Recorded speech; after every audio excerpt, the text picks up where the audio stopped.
ಎಲ್ಲದಾರ ಇಲ್ಲಿರುವವರು ಇಷ್ಟು ಮಳೆಯಾಗ ರೊಜ್ಜನ್ಯಾಗ ಕುಂತಾರಲ್ಲ, ಕುಂತವರು ಹಂತಕರಲ್ಲ, ಚಿಂತಕರದಾರ, ಅದಕ್ಕೆ ಕುಂತಾರೆ.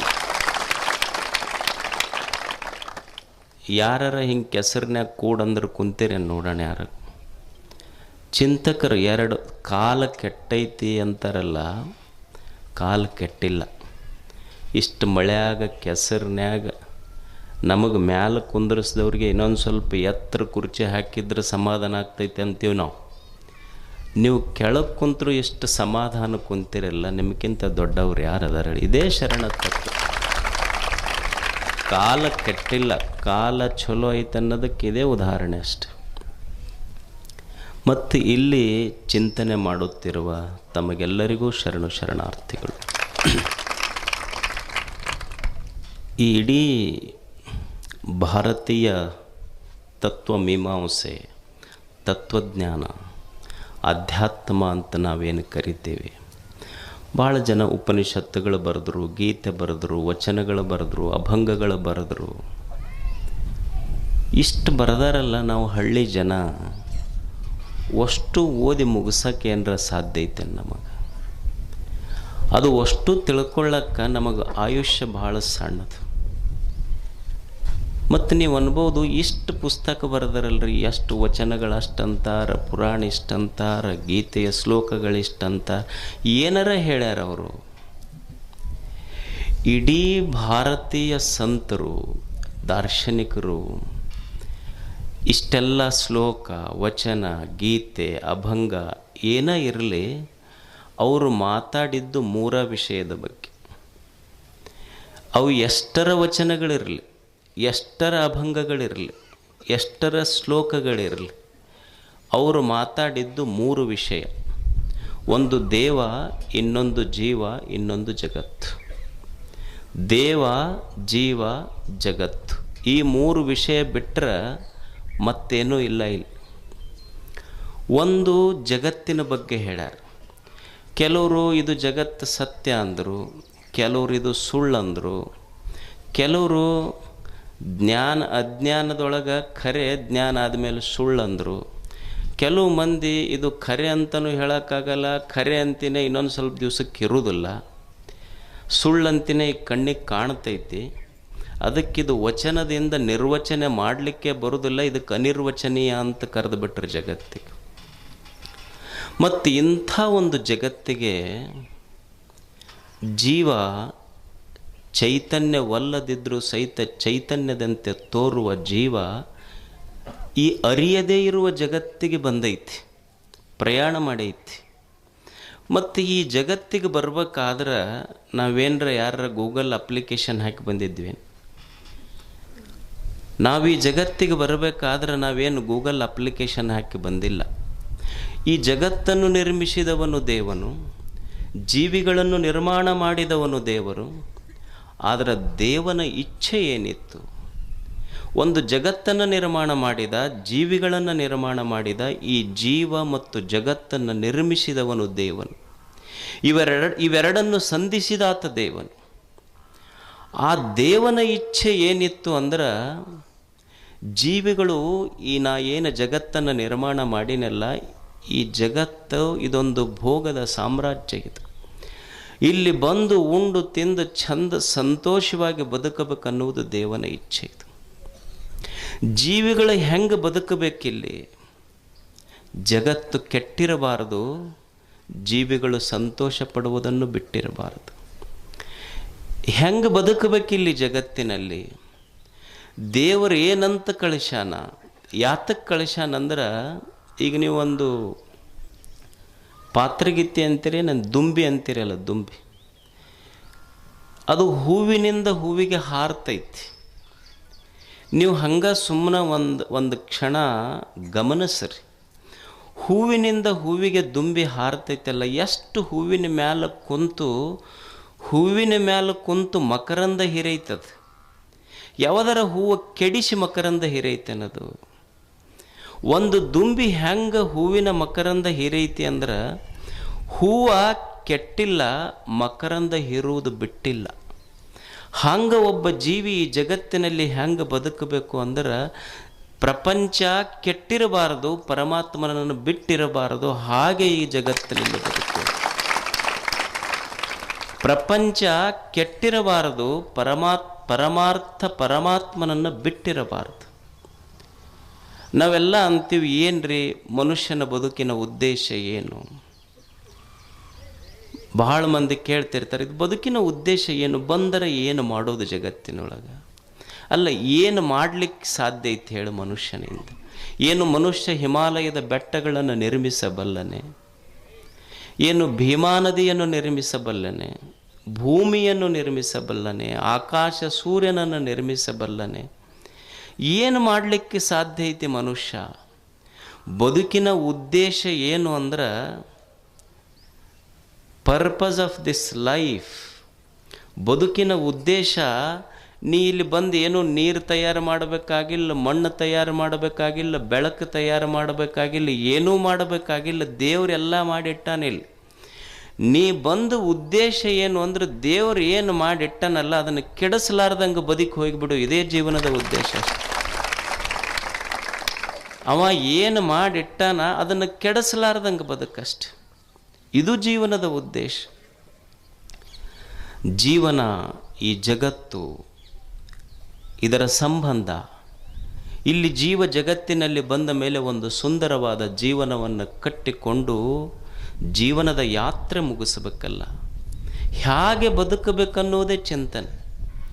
ಶರಣರು ಬಹಳಷ್ಟು ಚಿಂತನೆಯನ್ನು ಮಾಡಿದ್ರೆ ಇದರ ಬಗ್ಗೆ, ಹೇಗೆ ಈ ಜಗತ್ತಿನಲ್ಲಿ ಬದುಕುವುದು, ಏನಿದ್ರೂ ಒಂದು ಸುಂದರವಾದ ಜೀವನ ನಮ್ಮದು ನಿರ್ಮಾಣ ಆಗ್ತದೆ, ಇದರ ಮೇಲೆ ಶರಣರು ಬಹಳ ಚಿಂತನೆ ಮಾಡಿದ್ರು.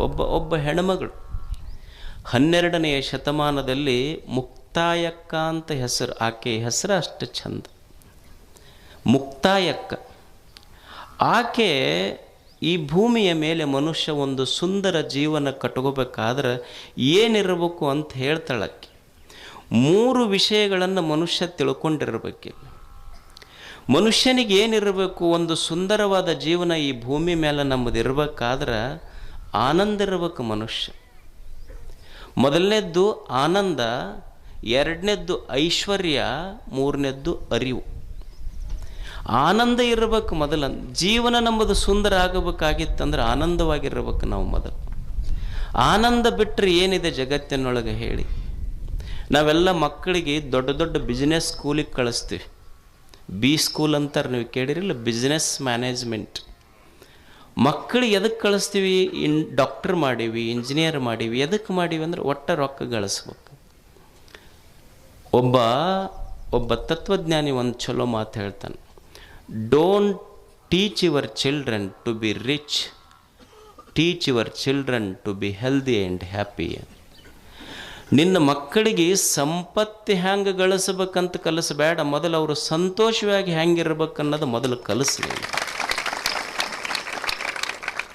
ನೀನು ಬಹಳ ಸಂಪತ್ತು ಗಳಿಸಿದೆ ಖರೆ, ಯಾಕ್ರಿ ನಾವು ಸಂಪತ್ತು ಗಳಿಸ್ಬೇಕು ಅಂತ ಮೊದಲಿಂದ ನಮ್ಮ ಹಿರಿಯರು ಅದನ್ನು ಮಾಡ್ಕೊತ ಬಂದಾರ, ನಾವು ಅದನ್ನು ಹೇಳಕತ್ತೀವಿ ಅಂದ್ರೆ, ಮಕ್ಕಳಿಗೆ ಸಂಪತ್ತಿಗಿಂತ ಸಂತೋಷ ಯಾಕೆ ಮುಖ್ಯ ಅಂದ್ರೆ, ನಾಳೆ ನೀನು ಸಾವಿನ ಹಾಸಿಗೆ ಮೇಲೆ ಮಕ್ಕೊಂಡಾಗ, ಸಾವಿನ ಹಾಸಿಗೆ ಮೇಲೆ ನೀ ಮಕ್ಕೊಂಡಾಗ ನಿನ್ನ ಮಗ ನಿನಗೆ ಮಾತಾಡ್ಸಕ್ಕೆ ಡಾಕ್ಟ್ರಿಗೆ ಕರ್ಕೊಂಡು ಬರಬೇಕೆ ಹೊರತು ವಕೀಲರಿಗೆ ಕರ್ಕೊಂಡು ಬರಂಗೆ ಆಗಬಾರ್ದು. ಅದಕ್ಕೆ ನೀನು ಸಂಪತ್ತಿಗಿಂತ ಸಂತೋಷ ಮೊದಲ ಮುಖ್ಯ ಜೀವನದಲ್ಲಿ.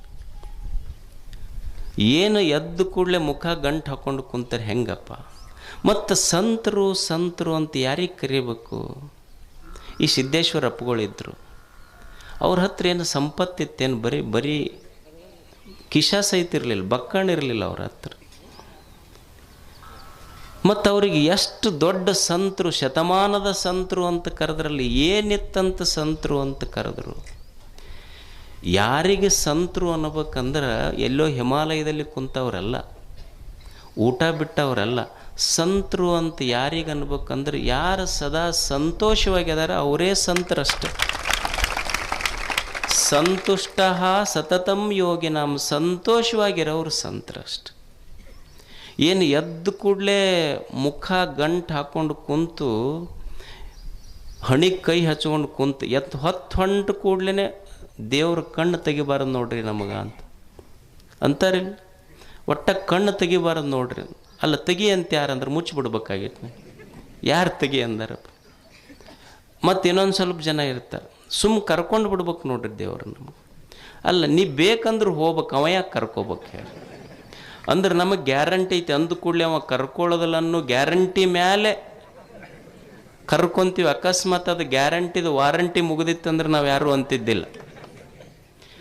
ಅಂದವ್ರಿಗೆಲ್ಲ ದೇವ್ರು ಹಿಂಗೆ ಕರ್ಕೊಂಡ ಹೊಂಟ್ರಿ, ಯಾರ ಕನಸಿನಾಗ ಸಹಿತ ಅನ್ನೋದಿಲ್ಲ ನಾವು ಅಂತೀವಿ. ಅಲ್ಲಿ ಆತು, ಅಲ್ಲಿ ಮ್ಯಾಲೆ ಹೋಗ್ಯಾರ ಏನು ಮಾಡವ್ರು? ಅಲ್ಲೇನು ಧಾರಾವಾಹಿ ಅದಾವ, IPL ಐತೆ, ಏನು ಚಂದ, ಇಷ್ಟು ಚಂದ ಆರಾಮ್ ಇರಬಾರ್ದು. ಏನು ಬೆಂಗಳೂರು ಏನೈತೆ ಅಲ್ಲಿ? ರಾಡಿ ನೀರು ಹರಿತೈತಲ್ಲಿ. ಬೆಂಗಳೂರು ಭಾಳ ಚಲೋ ಏನೈತೆ? ರಾಡಿ ಹರಿತೈತಲ್ಲಿ. ನಿಮ್ಮ ಊರಾಗ ತಾಯಿ ಭೀಮೆಯೇ ನಿಮ್ಮ ಮನೆಯ ಬಾಗಿಲಿಗೆ ಬಂದಾಗ ನಾವು ಸಂತೋಷಕ್ಕೆ ಏನು ಕೊರತೆ ಇರಬೇಕು? ಇದಕ್ಕಿಂತ ಏನು ದೊಡ್ಡ ಸಂತೋಷವಾಗಿರ್ಬೇಕು. ಏನು ಅದ್ದು ಕೂಡಲೇ ಮುಖ ಗಂಟು ಹಾಕ್ಕೊಂಡು ಕುಂತ ಅಂದ್ರೆ ಯಾಕೋ ತಮ್ಮ ಒಟ್ಟು ಏನು ತಿಳಿವಲ್ಲ ನನಗೆ. ಏನಾಗೈತಿ ಒಟ್ಟು ಏನನ್ನೋದು ತಿಳಿವಲ್ದು. ಅವನು ಮುಖ ಗಂಟು ಹಾಕಿದ್ದು ನೋಡಿದ್ರೆ ಈ ಕರ್ನಾಟಕ ಸರ್ಕಾರದ ಗ್ಯಾರಂಟಿ ಸಾಲನ ಇವನು ತಲೆ ಕಟ್ಟ್ಯಾರ ಅನ್ನೋ ಹಂಗೆ ಏನು ಮುಖ ಗಂಟು ಹಾಕ್ಕೊಂಡು ಕುಂತಾರೆ ಜೀವನ ಹೆಂಗೆ? ಅದಕ್ಕೆ ಹೇಳ್ತಾಳೆ, ಮೊದಲು ಆನಂದ ಇರ್ಬೇಕು ಮನುಷ್ಯ, ಸಂತೋಷವಾಗಿರ್ಬೇಕು ಜೀವನದೊಳಗೆ. ಏನು ಒಂದು ಹೆಚ್ಚ ಒಂದು ಕಡಿಮೆ, ಮೊದಲು ಆನಂದ ಇರ್ಬೇಕು.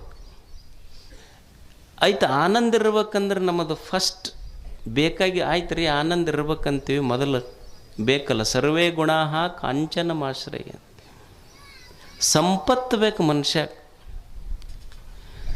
ಆನಂದ ಇರ್ಬೇಕಂದ್ರೆ ಐಶ್ವರ್ಯ ಬೇಕು. ಮತ್ತು ಐಶ್ವರ್ಯ ಖರೆ ಇನ್ನೂ ಇದಕ್ಕಿಂತ ಮುಖ್ಯವಾಗಿ ಯಾವುದು ಐಶ್ವರ್ಯ ಅಂತ ಗೊತ್ತಿರ್ಬೇಕಷ್ಟ. ಆಯ್ತು, ನೀವೆಲ್ಲ ಐಶ್ವರ್ಯ ಇದ್ರೆ ಆರಾಮಿರ್ತೀವಂತ ಭಾಳ ಮಾಡೋದು ಪಾಪ ಮುದುಕ. ಜಗ್ಗಿ ಅವರು ಹೊಲ ಇವರು ಹೊಲ ತೊಗೊಂಡು ಖರೀದಿ ಮಾಡಿ 25-30 ಎಕರೆ ಕಬ್ಬು ಹಸ್ತಿತ್ತು. ಮಗ ಸೊಲ್ಲಾಪುರಕ್ಕೆ ಹೋಗಿ 1 ನಂಬರ್ಗೆ ಮುಗಿಸ್ಕೊಂಡು ಬಂದು 25 ಎಕರೆ.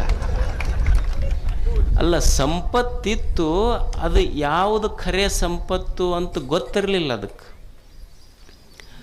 ಮತ್ತು ಸಂಪತ್ತು ಯಾವುದು ಅಂತ ಗೊತ್ತಿರಬೇಕಾದ್ರೆ ಏನು ಬೇಕು ಮನುಷ್ಯಾಗ? ಯಾವುದರಿಂದ ಬರೇ ಸಂಪತ್ತಿನಿಂದ ಸಂತೋಷವಾಗಿರೋಕ್ಕಾಗೋದಿಲ್ಲ. ಯಾವುದು ಸಂಪತ್ತು ಅನ್ನುವ ಜ್ಞಾನ ಮನುಷ್ಯನಿಗೆ ಬೇಕಲ್ಲ. ಈಗ ನೀವೊಂದು ಮನೆ ಕಟ್ತೀರಿ, ಮನೆ ಕಟ್ಟಿ ಮನೆ ತುಂಬ ನೀವು ಸೋಫಾ ಸೆಟ್ ತೊಗೊಂಬರ್ರಿ, ಡೈನಿಂಗ್ ಟೇಬಲ್ ತೊಗೊಂಬರ್ರಿ, ಎಲ್ಲ ತೊಗೊಂಬರ್ರಿ. ನೀವು ಎಲ್ಲ ಇಂಪೋರ್ಟೆಡ್ ಮಟೀರಿಯಲ್ಲ ತೊಗೊಂಬರ್ರಿ. ಬೇಕಂದ್ರೆ ಅಮೇರಿಕದ್ದು ಡೈನಿಂಗ್ ಟೇಬಲ್ ತೊಗೊಂಬರ್ರಿ, ಮತ್ತು ಚಲೋ ಇಟ್ಯಾಲಿಯನ್ ಮಾರ್ಬಲ್ ಹಾಕ್ರಿ, ಜರ್ಮನಿದೆಲ್ಲ ನಳ ಗಿಳ ತೊಗೊಂಬರ್ರಿ, ಎಲ್ಲ ತೊಗೊಂಬರ್ರಿ, ಏನು ತೊಂದರೆ ಇಲ್ಲ. ಜರ್ಮನಿ ನಳ ಹಾಕ್ರಿ, ಚೈನಾದ ಟೈಲ್ ಹಾಕ್ರಿ, ಇಟಲಿ ಮಾರ್ಬಲ್ ಹಾಕ್ರಿ, ಅಮೇರಿಕಾದ ಡೈನಿಂಗ್ ಟೇಬಲ್ ಹಾಕ್ರಿ. ಖರೆ ಮತ್ತು ಅಮೇರಿಕಾದ ಡೈನಿಂಗ್ ಟೇಬಲ್ ಹಾಕಿದ್ರೂ ಆ ಅಮೇರಿಕದ ಡೈನಿಂಗ್ ಟೇಬಲ್ ಮೇಲೆ ಇಡು ರೊಟ್ಟಿ ಪುಂಡಿ ಪಲ್ಯ ಉಮ್ರಾಜದ್ದಲ್ಲ, ಅದು ಬೇರೆದಾಗಕ್ಕೆ ಸಾಧ್ಯ. ಇಷ್ಟೆಲ್ಲ ಸಾಮಾನು ತೊಗೊಂಬರ್ರಿ. ನೀವು ಸಾಮಾನು ತೊಗೊಂಡು ಬಂದು ಮನ್ಯಾಗಿಟ್ಟರು ಸಹಿತ ಮನೆ ತುಂಬಿಲ್ಲ, ಇನ್ನೂ ಖಾಲಿ ಖಾಲಿ ಖಾಲಿ ಐತಿ. ಅಲ್ಲೆಲ್ಲೆಲ್ಲೆಲ್ಲೆಲ್ಲಿ ಸ್ಪೇಸ್ ಐತಿ. ಇನ್ನು ಸಾಮಾನಿಟ್ಟರು ಮನೆ ತುಂಬಿಲ್ಲ. ನೀ 50 ಲಕ್ಷ ರೂಪಾಯಿ ಮನೆ ಕಟ್ಟಿಸಿ 25-30 ಲಕ್ಷ ರೂಪಾಯಿ ಸೋಫಾ ಸೆಟ್ ಸಾಮಾನು ತಂದಿಟ್ಟು ಅಷ್ಟಿಟ್ಟರು ಮನೆ ತುಂಬಿಲ್ಲ. ಏನೂ ಮಾಡಬೇಕಾಗಿಲ್ಲ ಮನೆ ತುಂಬಬೇಕಾದ್ರೆ. ಸುಮ್ಮನೆ ₹1 ಕೊಟ್ಟು ತಂದು ಮಣ್ಣಿನ ಪಣತಿ ದೀಪ ಹಚ್ಚು, ಬೆಳಕು ಮನೆ ತುಂಬತೈತಿ. ಸಾಮಾನು ಮನೆ ತುಂಬಿಲ್ಲ, ಬೆಳಕು ಮನೆ ತುಂಬತೈತಿ. ಹಂಗೆ ಬದುಕು ತುಂಬಬೇಕಾದ್ರೆ ಒಳಗೆ ಅರಿವಿನ ಬೆಳಕಿರ್ಬೇಕಷ್ಟೇ. ಜ್ಞಾನದ ಬೆಳಕಿನಿಂದ ಬದುಕು ತುಂಬುತ್ತದೆ. ಅದಕ್ಕೆ ಮುಕ್ತಾಯಕ್ಕೆ ಹೇಳ್ತಾಳೆ, ಆನಂದ ಬೇಕು. ಒಂದು ಬದುಕು ಸುಂದರವಾಗಿರಬೇಕಾದ್ರೆ ಆನಂದ ಇರಬೇಕು, ಐಶ್ವರ್ಯ ಇರಬೇಕು, ಅರಿವಿರಬೇಕು, ಜ್ಞಾನ ಇರಬೇಕಂತಾಳಕ್ಕೆ. ಜ್ಞಾನ ಇಲ್ಲದಕ್ಕೆ ಬದುಕು ಕೆಟ್ಟೈತೆ ನಮಗೆ. ನೀವು ಒಂದು ತಿಪ್ಪೆ ಐತಿ, ನೀವು ತಿಪ್ಪ್ಯಾಗ ಹೋಗ್ರಿ, ಒಂದು ಕೋಳಿ ಇರ್ತೈತಿ. ಕೋಳಿ 20x20 ತಿಪ್ಪಿ ಪೂರ ಕೆಬರ್ತೈತೆ. ಅದು ನೀವು ತುಂಬ ಕಸ ಹಾಕಿರಿ, ನಿಮ್ಮ ಮನ್ಯಾಗಿಂದ ಒಂದು ತೊಲಿ ಬಂಗಾರ ಒಗೆದು ನೋಡ್ರಿ, ಹಿಂಗೆ ಕಾಲೇ ಚಿಮ್ಮತೈತದು. 20x20 ತಿಪ್ಪಿಯೊಳಗೆ ಪೂರಾ ಕಸ ಇದ್ದರೂ ಕೋಳಿ ಕಸ ಮುಟ್ಟಲಿಲ್ಲ, ಒಂದು ಜೋಳದ ಕಾಳು ಮುಟ್ಟತೆ ಹೊರತು ಕಸ ಮುಟ್ಟಲಿಲ್ಲ. ಆಯ್ಕೆ ಇದು ಬದುಕಿಂತ. ಅದಕ್ಕೆ ಬಂಗಾರ ಬದುಕಿಸೋದಿಲ್ಲ, ಕಾಳ ಜೋಳ ಬದುಕಿಸ್ತೈತಿ ಅನ್ನುವ ಜ್ಞಾನ ಕೋಳಿಗೈತಿ, ನಮಗಿಲ್ಲ ಅದು. ಅಂದ್ರೆ ಬದುಕಿನ ಆಯ್ಕೆ ಜ್ಞಾನ ಏನು ಮಾಡ್ತೈತಿ ಅಂದ್ರೆ ಯಾವುದು ಸರಿ, ಯಾವುದು ತಪ್ಪು, ಯಾವುದು ಒಳ್ಳೆಯದು, ಯಾವುದು ಕೆಟ್ಟದ್ದು, ಯಾವುದು ಹಿತ, ಯಾವುದು ಅಹಿತ, ಯಾವುದು ಆತ್ಮ, ಯಾವುದು ಅನಾತ್ಮ, ಹಿಂಗೆ ಬಿಡಿಸಿ ತೋರಿಸ್ತೈತಿ ನಿಮಗೆ. ಜ್ಞಾನ ಅರಿವು ಏನು ಮಾಡ್ತೈತಿ ಅಂದ್ರೆ ಯಾವುದು ಒಳ್ಳೆಯದು, ಯಾವುದು ಕೆಟ್ಟದ್ದು ಬಿಡಿಸಿ ತೋರಿಸ್ತೈತಿ. ನಮ್ಮ ಬದುಕು ಅದಕ್ಕೆ ಕೆಟ್ಟೈತಿ ಅಂದ್ರೆ ನಮಗೆ ಸರಿ ತಪ್ಪುಗಳ ಜ್ಞಾನ ಇಲ್ಲ. ಒಳ್ಳೆಯದು ಕೆಟ್ಟದ್ದು ಯಾವುದಂತ ಗೊತ್ತಿಲ್ಲ, ಅದಕ್ಕೆ ಬದುಕು ಕೆಟ್ಟೈತೆ ನಮ್ಮದು. ಈಗ ನೀವು ಯಾಕೆ ಜ್ಞಾನ ಬೇಕು ಅಂದರೆ, ಈಗ ನೀವು ಏನೋ ಆಗಿರ್ತೈತಿ, ಒಂದು ತಲೆಗೋ ಕೈಗೋ ಕಾಲಿಗೋ ಹೋಗಿ ಒಂದು ಎಕ್ಸ್ರೇ ಮಾಡಿಸ್ತೀರಿ, MRI ಸ್ಕ್ಯಾನ್ ಮಾಡಿಸ್ತೀರಿ. ಆ ಸ್ಕ್ಯಾನ್ ಏನು ಮಾಡ್ತೈತಿ ಅಂದರೆ ಏನೂ ಮಾಡೋದಿಲ್ಲ, ದೋಷ ಎಲ್ಲಿ ಐತಿ ಅಂತ ಗೊತ್ತು ಮಾಡಿಸ್ತೈತಿ.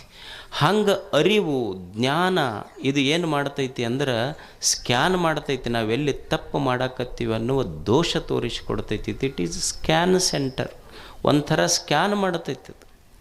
ಅದಕ್ಕೆ ಜ್ಞಾನ ಅರಿವು, ಇದರ ಅರ್ಥ ಯಾವುದು ಸರಿ ತಪ್ಪು ಇವುಗಳ ವಿವೇಕ ಗೊತ್ತಿರಬೇಕು ಮನುಷ್ಯಾಗ. ಒಳ್ಳೆಯದು ಕೆಟ್ಟದ್ದು ಹಿತ ಅಹಿತ ಇದರ ವಿವೇಕ ಗೊತ್ತಿರಬೇಕು ಮನುಷ್ಯಾಗ. ಬದುಕಿನಲ್ಲಿ ದುಃಖ ಆಗಿದ್ದು ಇದು ಗೊತ್ತಿಲ್ಲಾರ್ದಕ್ಕಷ್ಟೆ.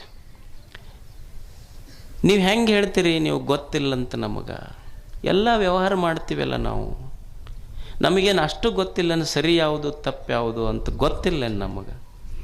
ಈಗ ನಿಮಗೊಂದು ಪ್ರಾಕ್ಟಿಕಲ್ ಉದಾಹರಣೆ ತೊಗೊಳ್ರಿ. ಈಗ ಒಂದು ಟೇಬಲ್ ಇಡ್ರಿ, ನೀವು ಒಂದು ಕುರ್ಚಿ ಇಡ್ರಿ, ಇಟ್ಟು ಒಂದು ಲೋಟದಾಗ ಹಾಲು ಇಡ್ರಿ, ಮತ್ತು ಅದ ಒಂದು ಮಗ್ಲು ಇನ್ನೊಂದು ಲೋಟದಾಗ ಅಲ್ಕೋ ಹಾಲು ಇಡ್ರಿ. ಅಲ್ಕೋ ಹಾಲು ಅಂದ್ರೆ ಗೊತ್ತಾಕೈತಿಲ್ಲ, ಭಾಳ ಸಾತ್ವಿಕ ಜನ ಗೊತ್ತಾಗೋದಿಲ್ಲ. ಅಲ್ಕೋ ಹಾಲು ಅಂದ್ರೆ ಸರಾಯಿ. ಒಂದು ಲೋಟದಾಗ ಹಾಲು ಇಡ್ರಿ, ಒಂದು ಲೋಟದಾಗ ಅಲ್ಕೋ ಹಾಲು ಇಡ್ರಿ. ನೀವು ಕುರ್ಚಿ ಹಾಕಿ ಒಂದು ಹುಡುಗನ ಕೂಡಿಸ್ರಿ. ನೀವು ಹುಡುಗನ ಕೈ ಎಲ್ಲಿ ಹೋಗುತ್ತೆ ಹೇಳ್ರಿ? ಹಾಲಿನ ಕಡೆ ಹೋಗುತ್ತೆ. ಆಯ್ತಾ, ಹುಡುಗನ ನೆಬ್ಬಸ್ರಿ, ಮತ್ತು ಹಾಲು ಅಲ್ಕೋ ಹಾಲಿಟ್ಟು ಕುರ್ಚಿ ಹಾಕಿ ಅವ್ರ ಅಪ್ಪನ ಕೂಡಿಸ್ರಿ. ಹಾಲಿನ ಕಡೆ ಕೈ ಹೋತ ಅವ್ರ ಅಪ್ಪಂದಂದ್ರೆ ಅವ್ರ ಮನೆ ದೇವರಾಣೆ ಅದು. ಅವನ ಕೈ ಹೋಗೋದು ಅಲ್ಕೋ ಹಾಲಿನ ಕಡೆನೇ. ಅದಕ್ಕೆ ಆ ಹುಡುಗಂತಾನೆ, ಯಪ್ಪ ನಿನಗೆ ಹಾಲು ಕುಡಿದ್ರೆ ಏನಾಗ್ತೈತಿ, ಅಲ್ಕೋ ಹಾಲು ಕುಡಿದ್ರೆ ಏನಾಗ್ತೈತಿ ಅಂತ ನಿನಗೆ ಗೊತ್ತಿಲ್ಲ, ನನಗೆ ಗೊತ್ತೈತಿ. ಅದಕ್ಕೆ ಹಾಲು ಕುಡ್ಕೊಂತಿದ್ದಕ್ಕೆ ನಾವು ಹೋಗಿ ದಿವಸ ತಾಯಿ ತೊಡಿ ಮೇಲೆ ಮುಕ್ಕೊತೀನಿ. ನಿನಗೆ ಗೊತ್ತಿರಲಾರ್ದಕ್ಕೆ ನಾಯಿ ತೊಡಿ ಮೇಲೆ ಮುಕ್ಕೊಂಡು ಮನೆಗೆ ಬರ್ತೀನಿ. ವ್ಯತ್ಯಾಸ ಗೊತ್ತಿಲ್ಲ ನಮಗೆ. ಜ್ಞಾನನ ಹೇಳೋದು ಯಾವುದು ಸರಿ ಯಾವುದು ತಪ್ಪ, ಯಾವುದು ಕುಡಿಬೇಕು ಯಾವುದು ಕುಡಿಬಾರ್ದು, ಹಾಲು ಕುಡಿದ್ರೆ ಏನಾಗ್ತೈತಿ, ಅಲ್ಕೋ ಹಾಲು ಕುಡಿದ್ರೆ ಏನಾಗ್ತೈತಿ ಗೊತ್ತಿಲ್ಲ ನಮಗಷ್ಟು. ಅವ ಹೇಳ್ತಿದ್ದು ನನ್ನ ಗಂಡ ಮನ್ಯಾಗ, ಏನು ಒಂದೇ ಟೈಪ್ ರುಚಿ ಐತಿ ನೀ ಮಾಡಿದ್ದು ನನಗೆ ಇಷ್ಟ ಆಗೋದಿಲ್ಲ ಅಂತ ಹಿಂಗೆ ಬೀಸ್ ಹೋಗೋದು. ಒಂದು ದಿವಸ ಪಾಪ ಎಲ್ಲ ರೊಟ್ಟಿ ಪಲ್ಯ ಎಲ್ಲ ಮಾಡಿ ನಿಂತಿತ್ತು, ಹಿಡಿತು ಹೆಣ್ಮಗಳು ಚಾಡಿಸಿ ತಾಟ್ ಹೋಗೋದು. ಆಕಿಗೂ ಎಷ್ಟು ದಿವಸ ಅಂತ ತಾಳ್ಕೊಂಡದ, ಸಿಟ್ಟು ಬಂತು. ಏನಾಗೈತಿ ಹೇಳಿ, ಏನು ಒಂದೇ ಟೈಪ್ ರುಚಿ ಐತಿ, ಯಾವ ಉಣ್ತಾನೆ ಇದೆ ನಾನು. ಅವಾಗ ಅಕ್ಕಿ ಬಳಿ ಏರಿಸಿ ಕಪಾಳಕ್ಕೆ ಬಿಟ್ಟು ಲೇಟು ಅಂತ. ಅಲ್ಲ, ದಿವಸ ಹೋಗಿ ಕಂಠ ಮಟ್ಟ ಕುಡ್ದು ಬರ್ತಿ, 20 ವರ್ಷ ಆತು ಕುಡಿಯಾಕತ್ತು, ಒಂದೇ ರುಚಿ ಐತಿ ಅಂತ ಒಮ್ಮೆ ಬಾಟ್ಲಿ ಹೋಗೋದು ಮನೆಗೆ ಬಂದು ಏನು ದಿವಸ ಕುಡಿದು ಬರ್ತಿ, ಈ ಉಂಡ್ರಿ ಏನೈತಿ ನನಗೆ ಗೊತ್ತಿಲ್ಲ. ಮನುಷ್ಯಾಗ ಸ್ವಲ್ಪ ಹಿತ ಅಹಿತ ಯಾವುದು ಅನ್ನೋದು. ಅದಕ್ಕೆ ಮುಕ್ತಾಯಕ್ಕ ಹೇಳ್ತಾಳ, ಮನುಷ್ಯನ ಬದುಕು ಸುಂದರವಾಗಬೇಕಾದ್ರೆ ಇವು ಮೂರೂ ಇರಬೇಕು. ಆನಂದ ಇರಬೇಕು, ಐಶ್ವರ್ಯ ಇರಬೇಕು, ಅರಿವು ಜ್ಞಾನ ಇರಬೇಕು. ಮತ್ತು ಇವು ಎಲ್ಲಿ ಸಿಗ್ತಾವ್ರಿ? ಏನರ ಮಾರ್ಕೆಟ್ನಾಗ ಏನರ ಮಾರಾಟಕ್ಕೆ ಇಟ್ಟರೇನು? ಯಾವುದರ ಒಂದು ಬಿಗ್ ಹಿಂಗೆ ನಿಮ್ಮ ಸಾರಿ ಸೆಂಟ್ರ್ ಗಿಂಟ್ರ್ ಅದಾವಲ್ಲಿ ಬಟ್ಟೆ ಅಂಥವೆಲ್ಲರ ಒಂದು ಮಾಲ್ಗಿಲ್ಲ ಅದಾವೇನು ಇದಕ್ಕೆ? ಅದಕ್ಕೆ ಮುಕ್ತಾಯಕ್ಕ ಒಂದು ಸಣ್ಣ ಸಂಶೋಧನೆ ಎಷ್ಟು ಚಲೋ ಇತ್ತವ್ರು. ಶರಣರ ಸಂಶೋಧನೆ ಎಷ್ಟು ಚಲೋ ಅಂದ್ರೆ ಜ್ಞಾನ ಎಲ್ಲಿ ಸಿಗ್ತೈತಿ, ಐಶ್ವರ್ಯ ಎಲ್ಲಿ ಸಿಗುತ್ತೈತಿ, ಆನಂದ ಎಲ್ಲಿ ಸಿಗುತ್ತೈತಿ ಅನ್ನೋದನ್ನು ಸಣ್ಣ ಸಣ್ಣ ಮಾತುಗಳಲ್ಲಿ ಹೇಳ್ತಾರೆ. ಜ್ಞಾನ ಮೂಲ ಗುರುಸೇವೆ ಎಂಬೆ, ಐಶ್ವರ್ಯ ಮೂಲ ಲಿಂಗಾರ್ಚನೆ ಎಂಬೆ, ಮೋಕ್ಷ ಮೂಲ ಘಟ ಸಂತೃಪ್ತಿ ಎಂಬೆ, ಅಜಗಣ್ಣ ಲಿಂಗವೇ. ಏನೂ ಇಲ್ಲ, ಜ್ಞಾನ ಮೂಲ ಗುರುಸೇವೆ ಎಂಬೆ. ಮನುಷ್ಯನಿಗೆ ಜ್ಞಾನ ಬೇಕಾಗಿತ್ತು ಅಂದ್ರೆ ಏನು ಮಾಡೋದು? ಗುರು ಸೇವಾ ಅಂದ್ರೆ ಬರೇ ಅವನನ್ನು ರೂಪದಿಂದ ಸೇವಾ ಮಾಡಬಹುದು, ನಾಮದಿಂದ ಸೇವೆ ಮಾಡಬಹುದು, ಶಬ್ದದಿಂದ ಸೇವೆ ಮಾಡಬಹುದು. ಇವತ್ತು ಗುರುಗಳನ್ನು ದೇಹದಿಂದ ನಾವು ಇವತ್ತು ಸಿದ್ದೇಶ್ವರ ಅಪ್ಪಗಳಿದ್ದರು, ಅವ್ರ ಪ್ರವಚನ ಎಷ್ಟು ಮಂದಿ ಕಿವಿಯೊಳಗೆ ಇನ್ನೂ ಗುಯ್ಗುಡ್ತೈತಿ, ಎಷ್ಟು ಜನರ ಹೃದಯದೊಳಗೆ ಅದಾರ. ಅವರು ರೂಪದಿಂದ ಇಲ್ಲ, ನಾಮ ಪಠಣ ಮಾಡಬಹುದು, ರೂಪದಿಂದ ಅವರಿಲ್ಲ. ಬಸವಾದಿ ಶರಣರು 12ನೇ ಶತಮಾನದೊಳಗೆ ಆಗಿ ಹೋದರು, ಅವರು ರೂಪದಿಂದ ಇಲ್ಲ. ಇವತ್ತು ಜ್ಞಾನೇಶ್ವರರದಾರ, ಅವರು ರೂಪದಿಂದ ಇಲ್ಲ, ಜ್ಞಾನೇಶ್ವರಿ ಉಳಿದೈತಿ. ಆದ್ರೆ ಅವರು ನಮಗೆ ರೂಪದಿಂದ ಪ್ರತ್ಯಕ್ಷ ಇಲ್ಲ, ಅವರು ಆಡಿದ ಮಾತುಗಳಿಂದ ನಮಗೆ ಶಬ್ದ ಪ್ರತ್ಯಕ್ಷ ರೂಪದಲ್ಲಿ ಅವರದಾರ. ಇದಕ್ಕೆ ಶಬ್ದಾವತಾರ ಅಂತ ಕರೀತಾರೆ. ಇದು ಶಬ್ದದಿಂದ ಅವರ ಅವತಾರ ಆಗೈತಿ. ಅವರು ದೇಹದಿಂದ ಅವತಾರ ಮುಗಿದೈತಿ, ಅವರು ಶಬ್ದಗಳ ಅವತಾರ ನಡೆದೈತಿ. ಈಗ ಅವ್ರ ಮಾತುಗಳನ್ನು ಕೇಳಿ ಹೃದಯದೊಳಗೆ ಇಟ್ಕೊತೀವಿ. ಒಂದಿಷ್ಟು ಏನೂ ಇಲ್ಲ, ಸುಮ್ಮನೆ ಹೋಗಿ ಕೂಡುದು. ಜ್ಞಾನ ಬೇಕಾಗಿತ್ತು ಅಂದರೆ ಏನೂ ಮಾಡೋದಿಲ್ಲ. ಎಲ್ಲಿ ಮಹಾತ್ಮರು ಜ್ಞಾನಿಗಳು ಗುರುಗಳಂಥವ್ರು ಅದರ, ಸುಮ್ಮನೆ ಅವ್ರ ಹತ್ರ ಕೂಡಷ್ಟೆ. ಅವ್ರ ಹತ್ರ ಕೂಡು, ಜ್ಞಾನ ಬರ್ತದೆ. ಮತ್ತೇನು ಮಾಡುವುದು ಬೇಕಾಗಿಲ್ಲ, ಸುಮ್ಮನೆ ಅವ್ರ ಹತ್ರ ಕೂಡಷ್ಟೆ. ಆಮ್ರಪಾಲಿ ಅಂತಿದ್ಲ, ಆಮ್ರಪಾಲಿ ಒಬ್ಬ ನರ್ತಕಿ ಆಕೆ. ಭಾಳ ಜನ ಯುವಕರನ್ನು ದಾರಿ ತಪ್ಪಿಸಿದಾಕಿ. ಎಷ್ಟೋ ಜನರ ಮನೆಗಳನ್ನೇ ಮಸಣಗಳನ್ನಾಗಿ ಮಾಡಿದಾಕಿ. ಎಷ್ಟೋ ಸಂಸಾರಗಳನ್ನು ಒಡೆದಾಕಿ ಆಮ್ರಪಾಲಿ ನರ್ತಕಿ ಆಕಿ. ಹುಡುಗರು ಆಕೆಯನ್ನು ನೋಡಿ ಹುಚ್ಚು ಹಿಡಿದು ಹೋಗ್ತಿದ್ರು, ಅಷ್ಟು ಸಂಪತ್ತು ಬಂದಿತ್ತು ಆಕೆ ಹತ್ರ. ಒಂದು ದಿವಸ ಬುದ್ಧನ ಹತ್ರ ಬರ್ತಾಳೆ. ಬುದ್ಧನ ಹತ್ರ ಬಂದು ನಮಸ್ಕಾರ ಮಾಡುತ್ತಾಳೆ. ನಾನು ಜೀವನದಲ್ಲಿ ಬಹಳ ಪಾಪದ ಕೆಲಸ ಮಾಡೀನಿ, ಕೆಟ್ಟ ಕೃತ್ಯಗಳನ್ನು ಮಾಡೀನಿ ಭಗವಂತ. ನಾನು ಎಷ್ಟು ಪಾಪ ಮಾಡೀನಿ ಅಂದ್ರೆ ಅದು ಏನು ಮಾಡೋದು ತೊಳಿಲಿಕ್ಕೆ ಸಾಧ್ಯ ಇಲ್ಲ, ಅಷ್ಟು ಪಾಪ ಕೃತ್ಯಗಳನ್ನು ಮಾಡೀನಿ. ನಾನು ಪುಣ್ಯವಂತಳಾಗಬೇಕಂತ ನಿನ್ನ ಹತ್ರ ಬಂದೀನಿ, ನನಗೆ ದಾರಿ ತೋರಿಸು.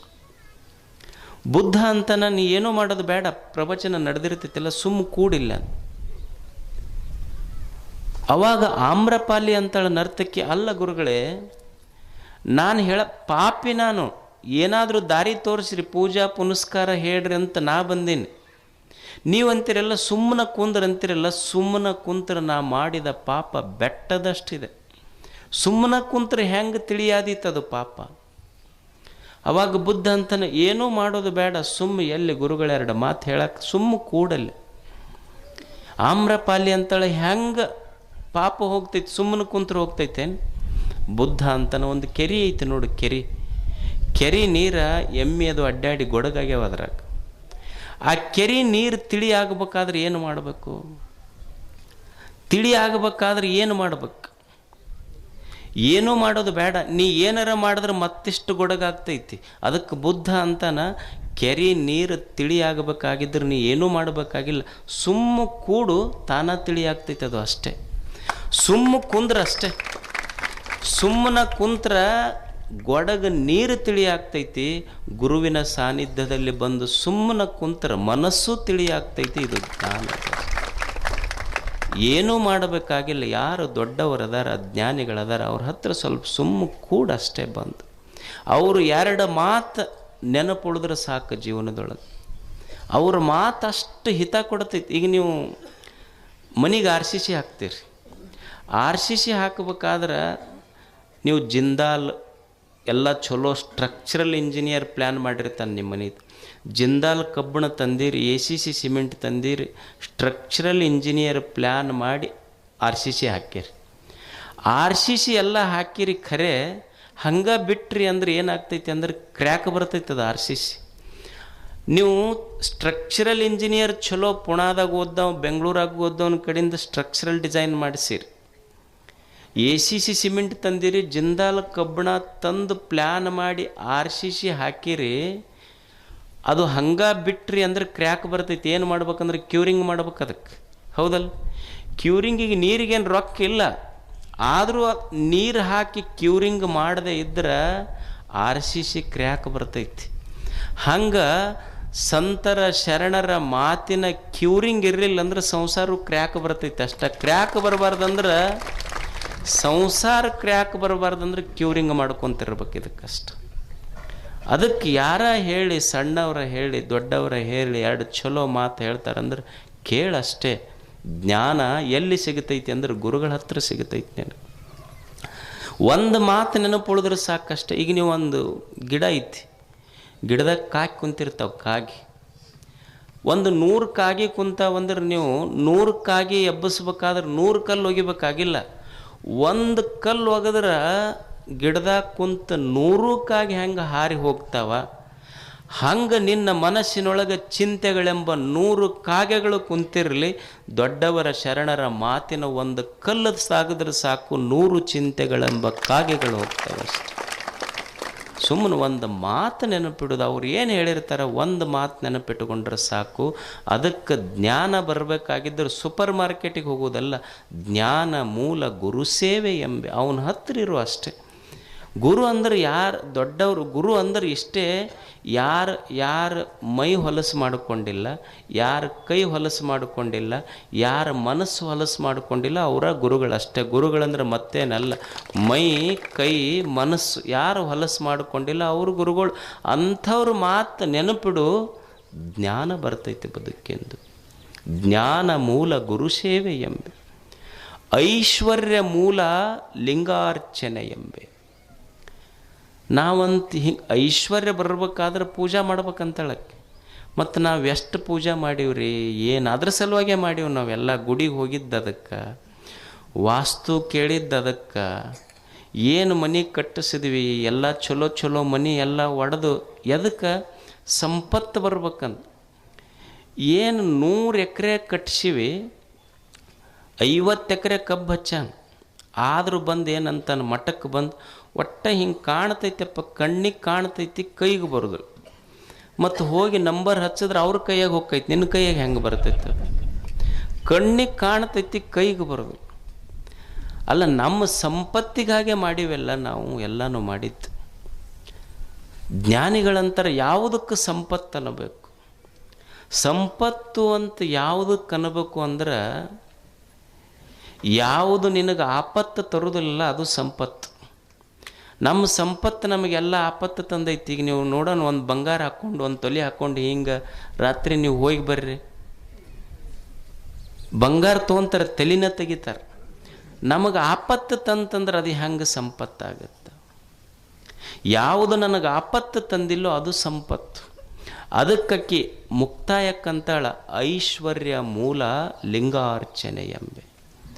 ಲಿಂಗಾರ್ಚನೆ, ಲಿಂಗ ಅಂದ್ರೆ ನಾವು ಬರೀ ಕಲ್ಲಿನ ಗುಡಿಯೊಳಗಿರುವ ಲಿಂಗ, ಅದು ಲಿಂಗ ಅಲ್ಲ. ಅಲ್ಲಮ ಪ್ರಭು ಒಂದು ಸುಂದರ ಮಾತು ಬರೀತಾನೆ, ಲಿಂಗ ಅಂದ್ರೆ ಲಿಂಗವೆಂಬುದು ಅನಂತದ ಹೆಸರೋ ಗುಹೇಶ್ವರನೆಂಬುದೇನು. ಲಿಂಗ ಅಂದ್ರೆ ಇಡೀ ತೋರುವ ಈ ಪ್ರಪಂಚ ವಿಶ್ವ ಅನಂತತೆ ಐತೆಲ್ಲ, ಇದು ಎಲ್ಲವೂ ಲಿಂಗವೇ. ಅದಕ್ಕೆ ಐಶ್ವರ್ಯ ಬರಬೇಕಾಗಿತ್ತು ಅಂದ್ರೆ ಬರೇ ದುಡ್ಡು ಗಳಿಸೋದಂತಲ್ಲ. ಮೊದಲು ನಾವು ತಿಳ್ಕೊಬೇಕಾಗಿದ್ದು ಬಡತನ ಯಾಕೆ ಬಂತು ನಮಗಂತ. ನಮಗೆ ಬಡತನ ಯಾಕೆ ಬಂತು ಅಂದ್ರೆ ನಮಗೆ ಇರುವುದು ಯಾವುದು ಸಂಪತ್ತಂತ ಗೊತ್ತಾಗಿಲ್ಲ. ದೇವರು ಏನು ಇದನ್ನೆಲ್ಲ ಇಟ್ಟನಲ್ಲ, ಇದು ಸಂಪತ್ತಂತ ಗೊತ್ತಾಗ್ಲಾರ್ದಕ್ಕೆ ಬಡತನ ಬಂತು ನಮಗೆ. ಯಾವುದು ಸಂಪತ್ತಲ್ಲ ಹೇಳಿ ಇಲ್ಲಿ. ನಾವೇನು ತಿಳ್ಕೊಂಡಿವಿ ಅಂದ್ರೆ ಬರೀ ಬಂಗಾರ ಬೆಳ್ಳಿ ದುಡ್ಡಿದ್ದವ್ರು ಇದ್ರಷ್ಟೇ ಸಂಪತ್ತಂತ ತಿಳ್ಕೊಂಡಿದ್ದಕ್ಕೆ ಬಡತನ ಬಂದೈತೆ ನಮಗೆ. ಇಲ್ಲಿ ಯಾವುದು ಸಂಪತ್ತಿಲ್ಲ ದೇವನ ಸೃಷ್ಟಿಯಲ್ಲಿ. ಈ ವಿಶ್ವ ಅನಂತವಾಗಿರುವಂಥ ವಿಶ್ವ, ಇದು ದೇವನ ಸಂಪತ್ತಿದೆಯಲ್ಲ. ಚಿತ್ತ ಶುದ್ಧದಲ್ಲಿ ಕಾಯಕವ ಮಾಡುವ ಶರಣಂಗೆ ಎತ್ತೆತ್ತ ನೋಡಿದಡತ್ತತ್ತ ಲಕ್ಷ್ಮಿ ತಾನಾಗಿಪ್ಪಳು. ಏನು ಒಬ್ಬ ರೈತ ಹೊಲದಾಗ ದುಡಿದ್ರೆ ಹೆಂಗೆ ದುಡಿಬೇಕು ಅಂದ್ರೆ, ಭೂಮಿ ತಾಯಿ ಅಂತಿರ್ಬೇಕು. ನಾನಾ ದಣ್ಕೊಂಡಿನಪ್ಪ, ಸ್ವಲ್ಪ ನೀ ರೆಸ್ಟ್ ಮಾಡಿ ಹೋಗಂತ ಭೂಮಿ ತಾಯಿ ಅಂತಿರ್ಬೇಕು. ಹಂಗೆ ದುಡಿಯೋದು ಮನುಷ್ಯ. ಭೂಮಿ ಸಂಪತ್ತಲ್ಲೇನು ಹೇಳಿ, ಭೂಮಿ ಎಂಥ ಸಂಪತ್ತು, ಏನು ಅದ್ಭುತವಾದ ಸಂಪತ್ತು ಮಣ್ಣಿನೊಳಗಿಟ್ಟಾನ ದೇವರು. ನೀವು ಇಲ್ಲೆಲ್ಲ ಗಿಡ ಹಚ್ಚಿರಿ, ಮಾವಿನ ಗಿಡ ಹಚ್ಚಿರಿ, ತೆಂಗಿನ ಗಿಡ ಹಚ್ಚಿರಿ. ಒಂದು ಮಾವಿನ ಸಸಿ ಸುಮ್ಮನೆ ಏನೂ ಇಲ್ಲ, ನೀವು ಚೀಪಿ ಗೊಟ್ಟ ಒಗೆದಿರಿ ಅದ್ರಾಗ, ಹೌದಲ್ಲ?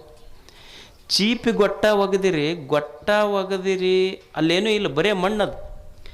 ಸಸಿ ಬರ್ತೈತೆ, ಒಂದು ಗೊಟ್ಟದೊಳಗಿಂದ ಸಸಿ ಬಂದಿದ್ದು ಎಲ್ಲಿಂದ? ಅದೇ ಮಣ್ಣಿನಿಂದ, ಹೌದಲ್ಲ? ಮಣ್ಣು ಬಿಟ್ಟು ಏನರ ಬಂದೈತೆ? ಸಸಿ ಬಂದಿದ್ದು ಮಣ್ಣಿನಿಂದ, ಮುಂದೆ ಗಿಡ ಆಗಿದ್ದು ಅದೇ ಮಣ್ಣಿನಿಂದ, ಮುಂದೆ ಹಣ್ಣು ಬಂದಿದ್ದು ಅದೇ ಮಣ್ಣಿನಿಂದ. ಏನು ಮಜಾ ಹೇಳ್ತಾರಂದ್ರೆ, ಗೊಟ್ಟ ಬಂದಿದ್ದು ಮಣ್ಣಿನಿಂದ, ಸಸಿ ಬಂದಿದ್ದು ಮಣ್ಣಿನಿಂದ, ಗಿಡ ಬಂದಿದ್ದು ಮಣ್ಣಿನಿಂದ, ಹೂವು ಬಂದಿದ್ದು ಮಣ್ಣಿನಿಂದ, ಹಣ್ಣು ಬಂದಿದ್ದು ಮಣ್ಣಿನಿಂದ. ಹಣ್ಣು ತಿಂದ್ರೆ ಮಣ್ಣು ತಿಂದಂಗೆ ಆಗೋದಿಲ್ಲ, ಮಣ್ಣು ಬಿಟ್ಟರೆ ಹಣ್ಣ ಬರೋದಿಲ್ಲ. ಇದು ಭೂಮಿ ತಾಯಿಯ ಸಂಪತ್ತು. ಮಣ್ಣು ಬಿಟ್ಟರೆ ಏನಾರ ಬೆಳಿಲಿಕ್ಕಾಗ್ತೈತೆ? ನಮಗಿದು ಮಣ್ಣು ಸಂಪತ್ತು, ನೀರು ಸಂಪತ್ತು, ಗಾಳಿ ಸಂಪತ್ತು. ನೀವು ನೋಡಿದ್ರಿ ಎಲ್ಲ ಆಕ್ಸಿಜನ್ ಕೊರೋನಾದಾಗ ನೀವು ಅನ್ಬೋದು, ನನಗೇನು ಇಷ್ಟು ಎಕರೆ ಹೊಲ ಹಿಡ್ದೀನಿ, ಇಷ್ಟು ಸಂಪತ್ತೈತಿ, ನನ್ಯಾರು ಏನು ಮಾಡ್ತಾರೆ? ಕಂಡವ್ರಿಗೆಲ್ಲ ನೀನು ನೋಡ್ಕೊತೀನಿ ಹೋಗಿ ಅಂತಿರ್ತಾರೆ. ಸ್ವಲ್ಪ ಇಂಗ್ಲೀಷ್ ಫೇಲ್ ಆಗಿದ್ರಂದ್ರೆ ಹಳ್ಳಿಯಾಗ ICU ಅಂತಿರ್ತಾರೆ ಅವರು. ನೀವು ನೋಡ್ರಿ, ನೀನು ನೋಡ್ಕೊತೀನಿ ICU ಅಂದ್ರೆ ಇಂಗ್ಲೀಷ್ನ್ಯಾಗ ಇಂಗ್ಲೀಷ್ನ್ಯಾಗ ICU ಅಂದ್ರೆ ಕನ್ನಡದಾಗ ನೀನು ನೋಡ್ಕೊತೀನಿ ಹೋಗಿ ಅಂದಂಗೆ ಅಂತಿರ್ತಾರಿಲ್ಲ, ICU ಅಂತಿರ್ತಾರೆ. ಎದಕ್ಕೆ? ಏನು ಒಂದು 20 ಎಕರೆ ಕಬ್ಬು ಹಚ್ಚನ, ಒಂದು ಮನೆ ಕಟ್ಟನ, ಒಂದು ಸೆಕೆಂಡ್ ಹ್ಯಾಂಡ್ ಕಾರ್ ತೊಗೊಂಡು ಅಡ್ಡಾಡ್ತಾನೆ. ಇಷ್ಟಕ್ಕೆ ICU ಅಂತಿರ್ತಾನೆ. ಅದು ಇವ ಇಲ್ಲಿ ICU ಅಂತಿರ್ತಾನೆ. ಒಂದು ದಿವ್ಸ ಹೋಗಿ ಮುಪ್ಪಾದ ಮೇಲೆ ಒಗಿತಿರ್ತಾರಲ್ಲ, ನನಗಲ್ಲಿ ಆಕ್ಸಿಡೆಂಟಾಗಿ ಬಿದ್ದಿ ಅಂದ್ರೆ ಕೋಮಾದಾಗ ಇಟ್ಟಿರ್ತಾರಲ್ಲ, ಎಲ್ಲಿ ಇಟ್ಟಿರ್ತಾರೆ? ಹಾಂ, ಅವಾಗ ಅದು ಅಂತೈತಿ, ಇಲ್ಲಿ ಬಾ ICU ಅಂತ ಅದು ಅಂತಿರ್ತೈತಿ. ಅವಾಗ ನೀವು ಹೊರಗೆ ಎಷ್ಟು ದಿವಸ ICU ಅಂದೆಲ್ಲ, ಅಲ್ಲಿ ಬಾ ICU ಅಂತಿರ್ತೈತಿ. ಯಾವುದು ICU? ಎಲ್ಲವೂ ಸಂಪತ್ತೈತಿ ಇಲ್ಲಿ. ಮಣ್ಣು ಸಂಪತ್ತು, ನೀರು ಸಂಪತ್ತು, ಗಾಳಿ ಸಂಪತ್ತು, ಬೆಳಕು ಸಂಪತ್ತು, ತಂದೆ ತಾಯಿಗಳ ಸಂಪತ್ತು, ಭಾವ ಸಂಪತ್ತು, ಮಾತು ಸಂಪತ್ತು. ಯಾವುದು ಸಂಪತ್ತಿಲ್ಲ ಈ ಜಗತ್ತಿನೊಳಗೆ. ಇದು ದೇವ ಕೊಟ್ಟಿದ್ದು. ಇದು ಯಾವುದು ಸಂಪತ್ತಲ್ಲ ಅಂತ ತಪ್ಪು ತಿಳ್ಕೊಂಡಿದ್ದಕ್ಕೆ ಬಡತನ ಬಂದೈತೆ ಹೊರತು ಅದರ್ವೈಸ್ ಯಾರೂ ಇಲ್ಲಿ ಬಡವರೇ ಇಲ್ಲ ಈ ಜಗತ್ತಿನಲ್ಲಿ. ಇದು ದೇವರು ಕೊಟ್ಟಿದ್ದೆಲ್ಲ ಸಂಪತ್ತಂತ ನಮಗೆ ಅರ್ಥ ಆಗಿಲ್ಲ, ಅದಕ್ಕೆ ಬಡತನ ಬಂದೈತೆ ಅಷ್ಟೇ. ಇರದೇ ಇದ್ರೆ ಇಲ್ಲಿ ಯಾವುದು ಹೇಳಿ? ಎಲ್ಲವೂ ದೇವಮಯ, ಎಲ್ಲವೂ ಸಂಪತ್ತೈತಿ. ಇಲ್ಲಿ ಬಡವರು ಯಾರದಾರ ಹೇಳಿ? ಮಾತು ಸಂಪತ್ತು ಅಲ್ಲೇನು? ಹೃದಯ ಸಂಪತ್ತು, ಸದ್ಭಾವ ಸಂಪತ್ತು. ಸಂತ ತುಕಾರಾಮರಿದ್ದರು. ತುಕಾರ ಅವರು ಸುಮ್ಮನೆ ಅಭಂಗ ಹಾಡ್ಕೋಂತ ಹೋಗ್ತಿದ್ರು. ಏನು ದುಡ್ಡು ಗಳಿಸಿರಲಿಲ್ಲ, ಸುಮ್ಮನೆ ಹಾಡ್ತಿದ್ರು ಅಭಂಗ. ಯಾವ ಮಾತು ಹೇಳಿದ್ರೆ ಭಂಗ ಬರೋದಿಲ್ಲ, ಅದು ಅಭಂಗ. ಅದು ಯಾವ ಮಾತಿಗೆ ಭಂಗ ಇಲ್ಲ, ನಾಶ ಇಲ್ಲ, ಅದು ಅಭಂಗ. ಅದು ಅಭಂಗ ಹಾಡ್ಕೊಂತ ಹೋಗ್ತಿದ್ರಲ್ಲ. ತುಕಾರಾಮರಿಗೆ ರಾಜನಿಗೆ ಅನ್ನಿಸ್ತಂತ, ಮಹಾರಾಷ್ಟ್ರದ ರಾಜನಿಗೆ ಅನ್ನಿಸ್ತು, ಏನಿದು ಹಾಡ್ಕೊಂತ ಹೋಗ್ತೈತಿ ಪಾಪ, ಏನಾರ ಗುಡಿಸಲ್ನಾಗಿರ್ತೈತಿ, ಏನಾರ ಒಂದಿಷ್ಟು ಕೊಟ್ಟು ಬರ್ಬೇಕಂತ ತಿಳ್ಕೊಂಡು ಒಂದು ತಾಟ್ನೊಳಗೆ ತನ್ನ ಸೇವಕರನ್ನ ಕಳಿಸಿ ಒಂದಿಷ್ಟು ಸಂಪತ್ತು ತಂದು ಕೊಟ್ಟ. ಆವಾಗ ತುಕಾರಾಮ ಕೇಳಿದೆ, ಏನಿದು ಅಂತ. ಇಲ್ಲ, ಸಂಪತ್ತು ಕಳಿಸ್ಯಾರ ನಮ್ಮ ಮಹಾರಾಜರು. ಎದ್ರ ಸಲುವಾಗಿ ಕಳಿಸ್ಯಾರ? ನಿಮ್ಮ ಸಲುವಾಗಿ ಕಳಿಸ್ಯಾರ. ಅಲ್ಲ, ನನಗ್ಯಾಕೆ ಕಳಿಸ್ಯಾರ ಅವರು? ಇಲ್ಲ, ನೀವು ಸುಮ್ಮನೆ ಹಾಡ್ಕೊಂತ ಹೋಗ್ತೀರಿ, ಬಡತನ ಐತೆ ಅಂತ ತಿಳ್ಕೊಂಡು ಕೊಟ್ಟು ಕಳಿಸ್ಯಾರ. ಅಲ್ಲ, ನಿಮ್ಮ ಮಹಾರಾಜಗ ನಾ ಬಡವಂತ ಹೇಳ್ದವ್ರು ಯಾರು? ನಿಮ್ಮ ಮಹಾರಾಜಗ ನಾ ಬಡವಂತ ಹೇಳ್ದವ್ರು ಯಾರು? ಸಂಪತ್ತು ಕೊಟ್ಟು ನಿಮ್ಮ ಮಹಾರಾಜನಿಗೆ ಹೇಳಿ ಬಾ. ಯಾವ ನಿಮ್ಮ ಮಹಾರಾಜ ಪಂಢರಪುರದ ವಿಠ್ಠಲನ ಗರ್ಭಗುಡಿಯ ಮುಂದೆ ನಿಂತು ನನಗೆ ಸಂಪತ್ತು ಕೊಡು, ಸಾಮ್ರಾಜ್ಯ ಕೊಡು, ನನಗೆ ಸಾಮ್ರಾಜ್ಯ ಕೊಡು, ಸಂಪತ್ತು ಕೊಡು ಅಂತ ಯಾವ ಪಂಢರಪುರದ ವಿಠಲನ ಗರ್ಭಗುಡಿಯ ಮುಂದೆ ನಿಂತು ಕೇಳ್ತಾನಲ್ಲ, ಆ ಪಂಢರಪುರದ ವಿಠಲನೇ ನನ್ನ ಹೃದಯ ಗರ್ಭಗುಡಿಯೊಳಗಿರುವಾಗ ನಾನೇಕೆ ಬಡವನಿಲ್ಲ? ನಾ ಯಾಕೆ ಬಡವಾಗ್ತೀನಿ ಹೇಳು? ಯಾರೂ ಬಡವರಿಲ್ಲ. ನಮ್ಮ ಭಾವದ ಕೊರತಿದ್ದಕ್ಕೆ ಬಡತನ ಬಂದೈತೆ ಅಷ್ಟೆ. ಪೃಥಿವ್ಯಾಂ ತ್ರೀಣಿ ರತ್ನಾನಿ ಜಲಂ ಅನ್ನಂ ಸುಭಾಷಿತಂ. ಏನು ಅನ್ನ ಸಂಪತ್ತು, ನೀರು ಸಂಪತ್ತು. ಹೋಗ್ತೀರಿ ನಾಳೆ ಇನ್ನೊಂದು ಕ್ಷಣಕ್ಕೆ ಪ್ರಾಣ ಪಕ್ಷಿ ಹಾರಿ ಹೋಗ್ತೈತಿ. ಹೋಗಾಗ ಏನಂತಾರೆ, ಒಂದು ತೊಲಿ ಬಂಗಾರ ಇಡ್ರಿ ಬಾಯಾಗ ಅಂತಾರೆ. ಏನು ಒಂದು ಗುಟಕ್ಕೆ ನೀರು ಹಾಕ್ರಿ ಅಂತಾರೆ, ಒಂದೆರಡು ಶಿವನುಡಿ ಹೇಳ್ರಿ ಅಂತಾರೆ. ಅಂದ್ರೆ ನಿನ್ನ ಪ್ರಾಣ ಪಕ್ಷಿ ಹಾರಿ ಹೋಗುವಾಗ ನೀನು ಗಳಿಸಿದ ಸಂಪತ್ತು ಬರಲಿಲ್ಲ, ಒಂದು ಹನಿ ನೀರು ನಿನ್ನ ಜೊತೆಗೆ ಬಂದಿತ್ತಷ್ಟೆ. ನೀರು ಸಂಪತ್ತು, ಅನ್ನ ಸಂಪತ್ತು, ಒಳ್ಳೆಯ ಮಾತುಗಳ ಸಂಪತ್ತು. ಮಾತು ಸಂಪತ್ತಿ ಜಗತ್ತಿನೊಳಗಲ್ಲೇನೆ. ಶರಣರು ಕಲ್ಯಾಣ ಕಟ್ಟಿದ್ರು. ಯಾವುದರಿಂದ ಕಟ್ಟಿದ್ರು? ಏನೂ ಇಲ್ಲ. ಶರಣರು ಕಲ್ಯಾಣ ಎದರಿಂದ? ಅವ್ರು ಏನು ನಿಮಗೆ ರೇಷನ್ ಫ್ರೀ ಕೊಡ್ತೀವಿ, ಆಶ್ರಯ ಮನೆ ಕಟ್ಟಿ ಕೊಡ್ತೀವಿ ಅಂತ ಕಲ್ಯಾಣ ಕಟ್ಟಿದ್ರೇನು? ಏನೂ ಇಲ್ಲ. ಯಾರು ಎದುರಿಗೆ ಕಾಣ್ತಾರೆ, ವೈರಿನೇ ಇರಲಿ, ಕಂಡವನಿಗೆಲ್ಲ ಎರಡು ಶಬ್ದ ಶರಣು ಶರಣಾರ್ಥಿ ಅನ್ನುವ ಎರಡು ಶಬ್ದ ಕಲ್ಯಾಣವನ್ನೇ ಕಟ್ಟಿಬಿಟ್ಟಿತ್ತಲ್ಲ. ಅಷ್ಟೆ. ಎರಡು ಮಾತು ಕಲ್ಯಾಣ ನಿರ್ಮಾಣ ಆಗಿತ್ತು. ಮಾತು ಕಲ್ಯಾಣ. ಈಗ ಸಂಸಾರ ಕೆಟ್ಟಿರ್ತೈತಿ. ಎದಕ್ಕೆ ಕೆಟ್ಟಿರ್ತೈತಿ ಅಂದ್ರೆ, ಮಾತು ಕೆಟ್ಟಿತು ಅಂದ್ರೆ ಸಂಸಾರ ಕೆಡ್ತೈತಿ ಅಷ್ಟೆ. ಮಾತು ಕೆಟ್ಟಿತು ಅಂದ್ರೆ ಸಂಸಾರ ಕೆಡ್ತೈತಿ. ಮಾತು ಚಲೋ ಇತ್ತು ಅಂದ್ರೆ ಸಂಸಾರ ತಾನೇ ಚಲೋ ಇರ್ತೈತಿ. ಪಾಪಿಗೆ ಅವು ಹೆಣ್ಮಕ್ಳು ಅದಾರ, ತಾಯಂದಿರದಾರ, ಇಷ್ಟು ದಿವಸ ಮಾಡ್ಕೊತ ಬಂದಾರ ಅವರು. ಅವ್ರಿಗೇನು ನೀವು ಒಂದು ದಿವಸರ ಸಂಡೇ ಐತಿ ನೀವು ಅಡುಗೆ ಮಾಡೋದು ಬಿಡ್ರಿ ಅಂದಿರ, ಸ್ಯಾಟರ್ಡೇ ಐತಿ ಹಾಫ್ ಡೇ ರೆಸ್ಟ್ ತೊಗೊಳ್ರಿ ಅಂದಿರಿ. ಏನು ಮತ್ತೆ ನಿಮಗೆ ಸೂಟಿ ಇದ್ದಾಗ ಜಾಸ್ತಿ ಕೆಲಸ ಅವ್ರು ಮಿನ್ನ ಮಾಡಿ ಹಾಕ್ಬೇಕು. ಮತ್ತು ಅವ್ರು ಏನು ಇಷ್ಟು ವರ್ಷ ನಾವು ಎಲ್ಲೋ ಹೋಗಿ ಅವರು ರಾಷ್ಟ್ರಪತಿಗಳ ಮುಂದೆ ಒಂದು ಪ್ರಶಸ್ತಿ ತೊಗೊತಾರಲ್ಲ, ಅವರಷ್ಟೇ ಭಾರತ ರತ್ನ ಅಲ್ಲ. ನಂದೊಂದು ಸಂಸಾರ ಚಂದ ನಡಿಬೇಕು ಅಂತ ತಿಳ್ಕೊಂಡು, ನನ್ನ ಮಕ್ಕಳು ಓದಬೇಕು, ನನ್ನ ಗಂಡ ಊರಾಗೊಂದು ಹೆಸರು ಮಾಡಬೇಕು, ನಾವು ಇನ್ನೊಬ್ಬರ ಮನೆ ಮುಂದೆ ಕೈ ಒಡ್ಡಬಾರ್ದು, ನಮ್ಮದೊಂದು ಸುಂದರ ಸಂಸಾರ ಕಟ್ಟಬೇಕು ಅಂತ ನೂರಾರು ಕಷ್ಟಗಳನ್ನು ತಾಳಿಯೂ ಸಹಿತ ಇನ್ನೊಬ್ಬರಿಗೆ ಹೇಳದೆ ಸದಾ ದುಡಿಯುವ ಈ ದೇಶದ ತಾಯಂದಿರು ಭಾರತ ರತ್ನಗಳೇ. ಅವು ಸಹಿತ ಭಾರತ ರತ್ನ. ಯಾರು ಭಾರಾಗಿಲ್ಲ, ಯಾರು ಭಾರತ ರತ್ನ ಯಾರು ಭಾರತೀಯರು ಅಂದ್ರೆ, ಯಾರು ಈ ಭಾರತಕ್ಕೆ ಭಾರಾಗಿಲ್ಲ ಅವರೇ ಭಾರತೀಯರಷ್ಟೇ. ದುಡಿತಾರೆ ಇಲ್ಲ ಅವರು.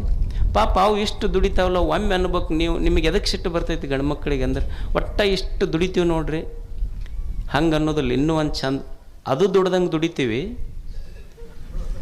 ಏನದು? ಅದು ದುಡ್ದಂಗೆ ದುಡಿತೀವಿ. ಒಂದು ಫೋನ್ ಹಚ್ಚಿ ಕೇಳಿಲ್ಲ ನಮಗೆ ಮಧ್ಯಾಹ್ನ ಊಟಕ್ಕೆ ಬರ್ತಾರೆ ನಾನು, ಹೌದಲ್ಲ?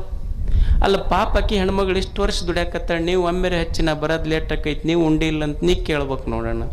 ಕೇಳಿ ಏನು ನೀನು ಕೇಳಿಲ್ಲ. ಒಬ್ಬನಿಗೆ ಸಮಸ್ಯೆ ಆಯ್ತು, ಭಾಳ ಸಮಸ್ಯೆ ಆಯ್ತು. ಒಬ್ಬ ಜ್ಯೋತಿಷ್ಯ ಹತ್ರ ಭಾಳ ಸಮಸ್ಯೆ ಆಗೈತೆ ರೀ ಮನ್ಯಾಗ. ಏನು ಸಮಸ್ಯೆ ಆಗೈತಿ? ಒಟ್ಟ ನಮ್ಮ ಮನೆಯವ್ರಿಗೆ ನಮಗೆ ಹೊಂದಿಕಿಲ್ಲ. ಅಲ್ಲಿ ಏನು ಸಮಸ್ಯೆ ಹೊಂದಿಕಿಲ್ಲ ಅಂದ್ರೆ ಏನಾಗೈತಿ? ಅವ್ರು ಏನು ಅಡುಗೆ ಮಾಡ್ತಾರೆ ಒಟ್ಟು ಸ್ವಾದ ಇಲ್ಲ ಅದ್ರಾಗ ನನಗೆ. ಅಲ್ಲೋ ಜ್ಯೋತಿಷ್ಯದಾಗ ಏನರ ಹೇಳ್ಬೋದು, ನಿನ್ನ ಸಮಸ್ಯೆನೂ ನಮ್ಮ ಮನೆಯಾಗ ಹೋಯ್ತಿದ್ದು ಸಮಸ್ಯೆ ಅಂದ. ಸೇಮ್ ಪ್ರಾಬ್ಲಮ್ ಅಲ್ಲಿ ನಮ್ಮ ಮನೆಯಾಗೂ ಹಿಂಗಾಯ್ತು. ಇದಕ್ಕೆ ಜ್ಯೋತಿಷ್ಯದಾಗ ಏನು ಹೇಳಕ್ಕೆ ಬರೋದಿಲ್ಲ ಅಂದ್ರೆ ಅವ್ರ ಜ್ಯೋತಿಷ್ ಅಲ್ರಿ, ಮತ್ತು ಏನು ಹೇಳ್ಬೇಕು ಇದಕ್ಕೆ? ಒಟ್ಟು ಅವ್ರು ಏನು ಸ್ವಾದನ ಇರೋದಿಲ್ಲ ಅದ್ರಾಗ. ಏನು ಮಾಡ್ಬೇಕು ತಮ್ಮ? ಇದಕ್ಕೇನೂ ಇಲ್ಲ. ಜ್ಯೋತಿಷ್ಯದಾಗಂತೂ ಇದು ಕೂತ್ರಿಲ್ಲ. ನೀ ಎಷ್ಟು ಪಗಡಿ ಅವೇನು ಹಾಡ್ತಿರ್ಲಿ ಎಲ್ಲ ಹಾಕಿ ನೋಡಿದ್ರು ಏನೂ ಉತ್ತರ ಇಲ್ಲ. ಇದಕ್ಕೆ ಇರೋದು ಒಂದೇ ಉತ್ತರ ಏನಂದ್ರೆ, ಅವ್ರು ಹೆಂಗಾರ ಮಾಡಲಿ ಭಾಳ ರುಚಿ ಆಗೈತೆ ಅಂತ ಹೇಳ್ಬೇಕು ಅಟ್ಟ. ಇದನ್ನು ಬಿಟ್ಟರೆ ಬೇರೆ ಉತ್ತರ ಇಲ್ಲ. ಅವ್ರು ಏನಾರ ಕುದಿಸ್ಲಿ ಹೇಳ್ಬೇಕು ಚಂದ ಭಾಳ ರುಚಿ ಆಗೈತೆ ಅಂತ ಹೇಳ್ಬೇಕು. ಇದು ತಲೆಯಾಗಿತ್ತ ಅದ ಇಟ್ಕೊಂಡು ಬಂತು ಮನೆಗೆ. ಅವ್ರು ಅವತ್ತು ಹೋಳಿಗೆ ನೀಡಿದ್ರು ಇದಕ್ಕೆ. ಉಂಡವನ ಒಂದು ತುತ್ತು ಉಂಡಂದ, ಇಂಥ ರುಚಿ ಹೋಳಿಗೆ ಎಂದೂ ಉಂಡಿಲ್ಲ ಅಂದ. ಕೊಟ್ಲು ಏಟೊಂದು 20 ವರ್ಷ ಮಾಡಿ ಹಾಕಿ ನೀವು ಒಮ್ಮೆ ರುಚಿ ಅಂದಿಲ್ಲ, ಇವತ್ತು ಮಗ್ಗಲ ಮನೆಯಕ್ಕೆ ಹೋಳಿಗೆ ಮಾಡಿ ಕೊಟ್ಟಿದ್ದಕ್ಕೆ ಎಷ್ಟು ರುಚಿ ಆತ? ಇಷ್ಟು ದಿವಸ ಮಾಡಿ ಹಾಕಿ ನಿನಗೆ ಒಂದು ದಿವಸರ ರುಚಿ ಅಂದಿಲ್ಲ ನೀನು. ಮಗ್ಗಲು ಒಂದು ದಿವಸ ಮಗ್ಗಲ ಮನೆಯಕ್ಕೆ ಹಾಕಿದ್ದಕ್ಕೆ ಎಷ್ಟು ರುಚಿ ಆತ ನಿನಗೆ? ಅಲ್ಲ ಸುಮ್ಮನೆ ಅನ್ಕೊಂತ ಹೋಗಿದ್ರೆ ಕಪಾಳ ಬಾಯದ ಉಳಿತಿತ್ತು. ನಾ ಮಾತು ಸಂಸಾರ ಕಟ್ಟತಾವ, ಮಾತು ಸಂಸಾರ ಕೆಡಿಸ್ತಾವ. ಮಾತೆಂಬುದು ಜ್ಯೋತಿರ್ಲಿಂಗ, ಅದು ಕಲ್ಲಿನ ಲಿಂಗ ಅಲ್ಲ, ಬೆಳಕಿನ ಲಿಂಗ ಅದು ಅಷ್ಟೆ. ಮಾತು ಸಂಪತ್ತು, ಸದ್ಭಾವ ಸಂಪತ್ತು, ತಂದೆ ತಾಯಿಗಳ ಸಂಪತ್ತು, ಮಣ್ಣು ಸಂಪತ್ತು, ನೀರು ಸಂಪತ್ತು, ಈ ವಿಶ್ವ ಏನಿದೆ ತೋರುವ ಅನಂತ ವಿಶ್ವವೇ ಸಂಪತ್ತು ಅಂತ ತಿಳ್ಕೊಂಡು ಬಿಟ್ಟರೆ ನಮ್ಮನ್ನು ಬಡತನನೇ ಬರೋದಿಲ್ಲ, ನಾವು ಬಡವರಾಗಿ ಉಳಿಯುವುದಿಲ್ಲ ಜಗತ್ತಿನಲ್ಲಿ. ಅದಕ್ಕೆ ಐಶ್ವರ್ಯ ಮೂಲ ಲಿಂಗಾರ್ಚನೆ ಎಂಬೆ ಇದು ದೇವನದು ಅಂತ ಪ್ರೀತಿಸಷ್ಟೆ. ಇದು ನಂದು ಅಂತ ಪ್ರೀತಿಸುವುದಲ್ಲ, ಇದು ದೇವರದು ಅಂತ ಪ್ರೀತಿಸುವುದು. ಇದು ಜೀವನ, ಈ ಜಗತ್ತೇನಿದೆ ದೇವ ಕೊಟ್ಟಾನ ಅಂತ ಪ್ರೀತಿಸಷ್ಟೆ. ಈಗ ನೀವೊಂದು ಮದುವೆಗೊಂದು ಮಾವ ಒಂದು ಉಂಗುರ ಹಾಕಿರ್ತಾನೆ, ಏನು ಎಲ್ಲರಿಗೆ ಬಲಗೈಯಾಗ ಹಾಕ್ಕೊಂಡು ನಾಲ್ಕು ಬಟ್ಟು ತೋರಿಸ್ತಿರೋದಿಲ್ಲ, ಇದ ಮುಂದೆ ಮಾಡ್ತಿರ್ತಾನೆ ನಮಸ್ಕಾರ ಮಾಡುವಾಗ ಹೇಳುವಾಗ. ನನ್ನ ಕರೆದೆ ಅವ್ರು ಯಾರೂ ಕರೆದಿಲ್ಲ, ಆದರೂ ಅಂದ್ರೆ ಒಬ್ಬ ಮಾವ ಸುಮ್ಮನೆ ಒಂದು ಉಂಗುರ ಕೊಟ್ಟಿದ್ದಕ್ಕೆ ಮಾವಿಗೆ ಅಷ್ಟು ಸಲ ನೆನಪಿಸ್ತೀವಿ. ಮಾವ ಒಂದು ಉಂಗುರ ಕೊಟ್ಟಿದ್ದಕ್ಕಿಷ್ಟು ನೆನಪಿಸ್ತೀವಿ. ಮಹಾದೇವ ಒಂದು ಬದುಕ ಕೊಟ್ಟಾನ, ಈ ಜಗತ್ತು ಕೊಟ್ಟಾನ, ಅವನನ್ನು ಎಷ್ಟು ನೆನಪಿಸಬೇಕು. ಈ ಸುಂದರವಾದ ಜೀವನ ಜಗತ್ತು ಇದು ಸಂಪತ್ತಿದು ಅಷ್ಟೇ ಅಂತ ತಿಳ್ಕೊಂಡು ಬದುಕುವುದು. ಮೋಕ್ಷ ಮೂಲ ಘಟ ಸಂತೃಪ್ತಿ ಎಂಬೆ. ಮೋಕ್ಷ ಅಂದ್ರೆ ನಾವೇನು ತಿಳ್ಕೊಂಡಿವಿ, ಎಲ್ಲ ಮುಗಿದ ಮೇಲೆ ಎಲ್ಲೋ ಆಗೋದಂತ ತಿಳ್ಕೊಂಡ್ವಿ. ಮೋಕ್ಷ ಇದರ ಅರ್ಥ ದುಃಖವಿಲ್ಲದ ಸ್ಥಿತಿ ಅಷ್ಟೇ, ದುಃಖ ಇರಲಾರ್ದಂಗೆ ಇರೋದು. ಆನಂದವೇ ಮೋಕ್ಷ. ಆನಂದ ಇದ್ದಿ ಅಂದ್ರೆ ಅದೇ ಮೋಕ್ಷದ ಸ್ಥಿತಿ ಅಷ್ಟೇ. ಅದಕ್ಕೆ ದುಃಖ ಯಾಕಾತು ಅಂದ್ರೆ ಬಯಸ್ತೀವಲ್ಲ, ಅದಕ್ಕೆ ದುಃಖ ಆಗೈತಿ. ಏನೋ ಬಯಸ್ತೀವಲ್ಲ, ದುಃಖ ಆಗ್ತೈತಿ. ದುಃಖ ಯಾಕಾತ ಮನುಷ್ಯಾಗಂದ್ರೆ ಏನೋ ಬಯಸ್ತೀವಿ ನಾವು, ಅದಕ್ಕೆ ದುಃಖ ಆಗ್ತೈತಿ. ಮತ್ತು ನೀವು ಅನ್ಬೋದು, ಮತ್ತು ಬಯಸಲಿಲ್ಲ ಅಂದ್ರೆ ಜೀವನ ನಡೀತೈತೆ ಏನ್ರಿ ಗುರುಗಳ? ಬಯಸಿದ್ರೆ ದುಃಖ ಐತೆ ಅಂತ ನೀವು ಅಂತೀರಲ್ಲ, ಬಯಸದೇ ಇದ್ದರೆ ಜೀವನ ನಡೀತೈತೇನು? ಈಗ ಒಬ್ಬ ವಿದ್ಯಾರ್ಥಿ ಅದಾನ, ಓದ್ತಾನ ಪಾಪ ಕಷ್ಟಪಟ್ಟು, ಫಸ್ಟ್ ರ್ಯಾಂಕ್ ಬರಬೇಕು ಅಂತ ಬಯಸಬಾರ್ದೇನು? ಒಬ್ಬ ಯುವಕ ಅದಾನ, ವ್ಯಾಪಾರ ಮಾಡ್ತಾನೆ, ನಾನು ಲಾಭ ತೆಗಿಬೇಕು ಅಂತ ಬಯಸಬಾರ್ದೇನು? ಒಬ್ಬ ಓದು ಹುಡುಗದನ್ನು ನಾನು IAS ಮಾಡಬೇಕು, UPSC ಕೋಚಿಂಗ್ ತೊಗೊಂಡು ಪಾಸ್ ಆಗಬೇಕು ಅಂತಾನೆ. ಅಲ್ಲ, ಬಯಸೋದು ತಪ್ಪೈತೇನು? ಬಯಸೋದು ತಪ್ಪಲ್ಲ. ಯಾಕೆ ಬಯಸಬಾರ್ದು ಅಂದರು ಅಂದ್ರೆ, ಬಯಸಿದ್ದು ತಪ್ಪಲ್ಲ, ನಾನು ಬಯಸಿದ್ದೆಲ್ಲ ಈಡೇರ್ತೈತೆ ಅನ್ನೋದು ತಪ್ಪು ಈ ಜಗತ್ತಿನೊಳಗೆ. ಅದರಿಂದ ದುಃಖ ಆಗೈತಿ. ಬಯಸೋದು ತಪ್ಪಲ್ಲ, ಬಯಸಿದ್ದೆಲ್ಲ ಈಡೇರ್ಬೇಕಂತೀವಲ್ಲ ಅದು ತಪ್ಪು. ಈ ಜಗತ್ತಿನೊಳಗೆ ನಾವೇನು ಬಯಸೀವಿ, ಬಯಸಿದ್ದು ಸಿಕ್ಕಿಲ್ಲ, ಬಯಸಿದಷ್ಟು ಸಿಕ್ಕಿಲ್ಲ, ಬಯಸಿದವರು ಸಿಕ್ಕಿಲ್ಲ, ಸಿಕ್ಕವ್ರು ನಾ ಬಯಸ್ದಂಗಿಲ್ಲ. ಇದು ಜಗತ್ತಿನ ವಿಪರ್ಯಾಸ. ಇದು ಬಯಸಿದ್ದು ಸಿಕ್ಕಿಲ್ಲ, ಬಯಸಿದಷ್ಟು ಸಿಕ್ಕಿಲ್ಲ, ಬಯಸಿದವರು ಸಿಕ್ಕಿಲ್ಲ, ಸಿಕ್ಕವ್ರು ನಾ ಬಯಸ್ದಂಗಿಲ್ಲ. ಇದು ವಿಪರ್ಯಾಸ. ಅದಕ್ಕೆ ನಾ ಅನ್ಕೊಂಡಂಗೆ ಏನೂ ನಡೆಯುವುದಿಲ್ಲ ಈ ಜಗತ್ತಿನೊಳಗೆ. ಜಗತ್ತು ಹೆಂಗಿರ್ತೈತಿ ಹಂಗೆ ನಾವು ಒಪ್ಕೊಂಡು ಬದುಕುವುದನ್ನು ಕಲಿಬೇಕಿಲ್ಲ ಅಷ್ಟೆ. ಈ ಜಗತ್ತೈತಲ್ಲ, ಇದು ಎಷ್ಟು ಕೋಟಿ ಜನ ಅದೀವಿ ನಾವಿಲ್ಲಿ. ಇಷ್ಟು ಕೋಟಿ ಜನ ನಾ ಅನ್ಕೊಂಡಂಗೆ, ನಾ ಅಂದಾಗ ಮಳೆ ಬರಬೇಕು, ನಾ ಅಂದಾಗ ಮಳೆ ಹೋಗ್ಬೇಕು. ಈಗ ನಾ ಅಂತೀನಿ, ನಮ್ಮ ಜಾತಿಯವ್ರ ಹೊಲದ ಮೇಲೆ ಅಷ್ಟ ಮಳೆ ಆಗ್ಬೇಕಂತ ನಾ ಅಂದೆ ಅಂದ್ರೆ ಅದು ಮೋಡ್ ಅಂತೈತಿ. ನಿಮಗೂ ತಲೆ ಕೆಟ್ಟೈತೆ ಅಂದ್ರೆ ನಮಗೇನ್ರ ತಲೆ ಕೆಟ್ಟೈತೇನ ಅಂತೈತದು. ನಾವು ಅನ್ಕೊಂಡಂಗೆ ಗಾಳಿ ಬೀಸಬೇಕು, ನಾವು ಅನ್ಕೊಂಡಂಗೆ ಹೊಳಿ ಹರಿಬೇಕು, ನಾವು ಅನ್ಕೊಂಡಂಗೆ ಬೆಳೆ ಬರ್ಬೇಕು. ಇದು ಯಾವುದು ನಡೆಯೋದಿಲ್ಲ ಇಲ್ಲಿ. ಈಗೊಂದು ಗಿಡ ಐತಿ, ಈ ಗಿಡದಾಗಿನ ಒಂದು ಸಣ್ಣ ಎಲೆ, ನಾ ಅಳಿಗಾಡ್ದಾಗ ಗಿಡ ಅಳಿಗಾಡ್ಬೇಕು, ನಾ ಸುಮ್ಮನಿದ್ದಾಗ ಗಿಡ ಸುಮ್ಮನೆ ಇರ್ಬೇಕಂದ್ರೆ ನಡೀತೈತೇನು? ನಡೆಯುವುದಿಲ್ಲ. ಗಿಡ ಅಳಿಗಾಡ್ದಾಗ ಎಲೆ ಅಳಿಗಾಡ್ಬೇಕು, ಗಿಡ ಸುಮ್ಮನಿದ್ದಾಗ ಎಲೆ ಸುಮ್ಮನೆ ಇರ್ಬೇಕಾಗ್ತೈತಿ. ಹಂಗೆ ಈ ಜಗತ್ತನ್ನೋದೊಂದು ದೇವನ ವೃಕ್ಷ. ಆ ವೃಕ್ಷದಲ್ಲಿ ನಾನೊಂದು ಬರೀ ಎಲೆ. ಅದು ದೇವ ಯಾವಾಗ ಆರ್ಡರ್ ಮಾಡ್ತಾನೆ ಅವಾಗ ನಾ ಅಳಿಗಾಡಬೇಕು, ಸುಮ್ಮನೆ ಇರುವಂದಾಗ ಸುಮ್ಮನೆ ಇರಬೇಕು, ತಿಳ್ಕೊಂಡಿರಬೇಕು. ಈ ಅನಂತ ವೃಕ್ಷದ ಒಂದು ಸಣ್ಣ ಎಲೆ ಅಷ್ಟೇ ನಾನು ವೃಕ್ಷವಲ್ಲ ಅನ್ನುವ ಸತ್ಯದ ಜ್ಞಾನ ಮನುಷ್ಯನಿಗಿರಬೇಕಷ್ಟೆ. ಅದಕ್ಕೆ ನಾ ಅನ್ಕೊಂಡಂಗೆ ಏನೂ ಆಗೋದಿಲ್ಲ. ನಾವು ಬಯಸೋದು ತಪ್ಪಲ್ಲ, ಆದರೆ ಬಯಸಿದ್ದೆಲ್ಲ ಸಿಗತೈತಿ ಅಂತ ಸಾಧ್ಯ ಐತೇನು? ಈಗ ತಂದೆ ತಾಯಿ ಇರ್ತಾರೆ, ಅವ್ರಿಗೊಂದು ಅಪೇಕ್ಷೆ ಇರ್ತೈತಿ, ನನ್ನ ಮಕ್ಕಳು ಮುಂದೆ ಭಾಳ ದುಡ್ದು ಹಾಕ್ತಾರೆ ನನಗಂತ. ಈಗ ಸಣ್ಣ ಹುಡುಗರು ಇರ್ತಾವೆ ನೋಡ್ರಿ, ಸಣ್ಣ ಹುಡುಗರಿದ್ದಾಗ ಅವು ಅಂಬೆಗಾಲು ಇಟ್ಕೊಂಡು ಅಪ್ಪನ ಎದೆ ಮ್ಯಾಲ ಹಿಂಗೆ ಅಂಬೆಗಾಲು ಇಟ್ಕೊಂಡು ಬರ್ತಿರ್ತಾರೆ. ಅಪ್ಪ ವೀಡಿಯೋ ಮಾಡ್ತಿರ್ತಾನೆ, ವೀಡಿಯೋ ಮಾಡಿ ಅವ್ರ ಫ್ರೆಂಡ್ಸ್ಗೆಲ್ಲ ವ್ಯಾಟ್ಸಪ್ನಾಗ ಹಾಕ್ತಾನೆ, ನಮ್ಮ ಚಿನ್ನನ ವೀಡಿಯೋ ನೋಡ್ರಿ ಅಂತ. ಮುಂದೆ ದೊಡ್ಡವಾಗಿ ಆಸ್ತಿ ಬರೆದು ಕೊಡ್ತಿಲ್ಲ ಅಂತ ಎದೆ ಮೇಲೆ ಕಾಲು ಕೊಡ್ತಾನೆ. ಮತ್ತು ಅವಾಗೂ ವೀಡಿಯೋ ಮಾಡಿ ನಮ್ಮ ಚಿನ್ನನ ವೀಡಿಯೋ ಅಂತ ಹಾಕ್ಬೇಕು ನೋಡಿ. ಹೋಗಿ ಪೊಲೀಸ್ ಸ್ಟೇಷನ್ಗೆ ಯಾಕೆ ಕಂಪ್ಲೇಂಟ್ ಕೊಡ್ತೀಯಪ್ಪ? ಅವಾಗ ಚಿನ್ನನ ವೀಡಿಯೋ ವೈರಲ್ ಅವಾಗ ವಿಡಿಯೋ ಮಾಡೋದ್ರಲ್ಲಿ ಕಂಪ್ಲೇಂಟ್ ಕೊಡ್ತಾನೆ, ಇವು ಮಕ್ಕಳಲ್ರಿ ಒಲೆ ನೆಕ್ಕಳಿವು ಅಂತ. ಅಂದ್ರೆ ನಾ ಬಯಸ್ದಂಗೆ ನಡೆಯೋದಿಲ್ಲ ಇಲ್ಲೆಲ್ಲ. ಈಗ ಹತ್ತಿರ್ತಾಳ, ಸೊಸಿ ಬಂದು ಕೂಡಲೇ ಬಿಸೇದು ಮಾಡಿ ಹಾಕ್ತಾಳಂತ ಆಕಿಗೆ ಅಪೇಕ್ಷೆ ಇರ್ತೈತಿ. ಹಂಗೆ ನಡೀತೈತೇನೆ ಎಲ್ಲರ ಮನ್ಯಾಗ ಹೇಳ್ರಿ ನೀವು. ಆಕಿ ಹೊಸ್ದಾಗಿ ಮದುವೆ ಆದ ಕೂಡಲೇ ಸೊಸಿ ಬಂದ್ಲು, ನಿನಗೆ ಇಡ್ಲಿ ಮಾಡಕ್ಕೆ ಬರ್ತಾನೆ, ಇಡ್ಲಿ ಬರ್ತಾನಂತ ಬರ್ತೈತಿ, ದೋಸೆ ಬರ್ತೈತಿ, ಹೋಳಿಗೆ ಬರ್ತೈತಿ, ರೊಟ್ಟಿ ಪಲ್ಯ ಬರ್ತೈತಿ. ಅವಾಗ ಹತ್ತಂದ್ರೆ ಇದೆಲ್ಲ ಬರ್ತೈತೆ ನಿನಗೆ, ಇದು ಎಲ್ಲ ಬರ್ತೈತಿ, ಹೋಟೆಲ್ನಾಗ ಆರ್ಡ್ರ್ ಕೊಟ್ಟು ಇದಕ್ಕಿಂತ ಜಾಸ್ತಿನೇ ಬರ್ತೈತೆ ಅಂದ್ರೆ ಅಪೇಕ್ಷೆ ಐತಿ. ಆದರೆ ಈಡೇರ್ತಾವನ್ನೆಲ್ಲರೂ. ಅದಕ್ಕೆ ಗೊತ್ತಿರಬೇಕು, ಬಯಸಬಾರ್ದಂತಲ್ಲ, ಬಯಸಿದ್ದೆಲ್ಲ ಸಿಗುವುದಿಲ್ಲ. ಮತ್ತು ಸಿಕ್ಕಿದ್ದೆಲ್ಲ ಸದಾ ಸುಖ ಕೊಡ್ತೈತೆ ಅಂತಲೂ ಇಲ್ಲ ಈ ಜಗತ್ತಿನಲ್ಲಿ. ಇದು ತಿಳ್ಕೊಂಡಿರ್ಬೇಕು ಮನುಷ್ಯ. ನಮಗೇನು ಸಿಕ್ಕೈತಿ ಅದು ಸದಾ ಸುಖ ಕೊಡ್ತೈತೆ ಅಂತಿಲ್ಲ. ಈ ಜಗತ್ತಿನ ನಿಯಮ ಏನೈತಿ ಅಂದ್ರೆ, ನಿನಗೆ ಯಾವುದು ಈಗ ಸುಖ ಕೊಟ್ಟೈತಿ ಒಂದು ದಿವಸ ದುಃಖ ಕೊಟ್ಟು ಹೋಗ್ತೈತೆ. ಅದು ನಿನಗೇನು ದಕ್ಕೈತಿಲ್ಲ ಅದು ಯಾವಾಗಲೂ ಸುಖ ಕೊಡ್ತೈತೆ ಅಂತಿಲ್ಲ. ಈಗ ನಿನಗೊಂದು 10 ಹೋಳಿಗೆ ಉಂಡ್ರೆ ಭಾರಿ ಸುಖ ಆಗತ್ತಂತ ನಿಮಗಿದ್ರೆ, 10 ಹೋಳಿಗೆ ಉಂಡ್ರೆ ಸುಖ ಆದ್ರೆ ಒಂದು 50 ಹೋಳಿಗೆ ನೀಡ್ತೀನಪ್ಪ ಉಣ್ಣವಾಗ, ತೆಗಿರಿ ಅಂತ ಅಂದ್ರೆ ಒಮ್ಮೆ ಹೋಳಿಗೆ ಉಂಡಾಗ ಸುಖ ಆಗೈತಿ, ಒಮ್ಮೆ ಅದನ್ನು ಸರಿಸಿದಾಗ ಸುಖ ಆಗೈತೆ ಅಷ್ಟು. ಇಲ್ಲಿ ಯಾವುದು ಖಾಯಂ ಸುಖ ಕೊಡ್ತೈತೆ ಅಂತಿಲ್ಲ. ಈಗ ಒಂದು ದೊಡ್ಡ ಮನೆ ಕಟ್ಟಿಸ್ತೇಪ್ಪ, 4-5 ಬೆಡ್ರೂಮ್ ಕಟ್ಟಿಸಿ ಒಂದು ದೊಡ್ಡ ಬೆಡ್ರೂಮ್ ತನಗ ಮಾಡ್ಕೊಂಡಿರ್ತಾನೆ, ಇದು ನಾ ಕಟ್ಟಿಸಿದ ಮನೆ ಅಂತ. ಆಶ್ಚರ್ಯ ಏನು ಅಂದ್ರೆ, ನೀ ಇಷ್ಟು ಕಷ್ಟಪಟ್ಟು ಮನೆ ಕಟ್ಟಿಸಿ ಇದು ಖಾಯಂ ನಂದ ಇರ್ತೈತೆ ಅಂತ ಇಲ್ಲ. ಇಲ್ಲಿ ಯಾವುದು ನಿನಗೊಂದು ದಿವಸ ಬೆಡ್ರೂಮ್ ಆಗಿತ್ತಲ್ಲ, ಒಂದು ದಿವಸ ಅದೇ ನಿನ್ನ ಡೆಡ್ ರೂಮು ಆಗ್ತೈತೆ, ಅದೇ ರೂಮ್ನಾಗ ಹಾಕ್ತಾರೆ ನಿನಗಷ್ಟೇ.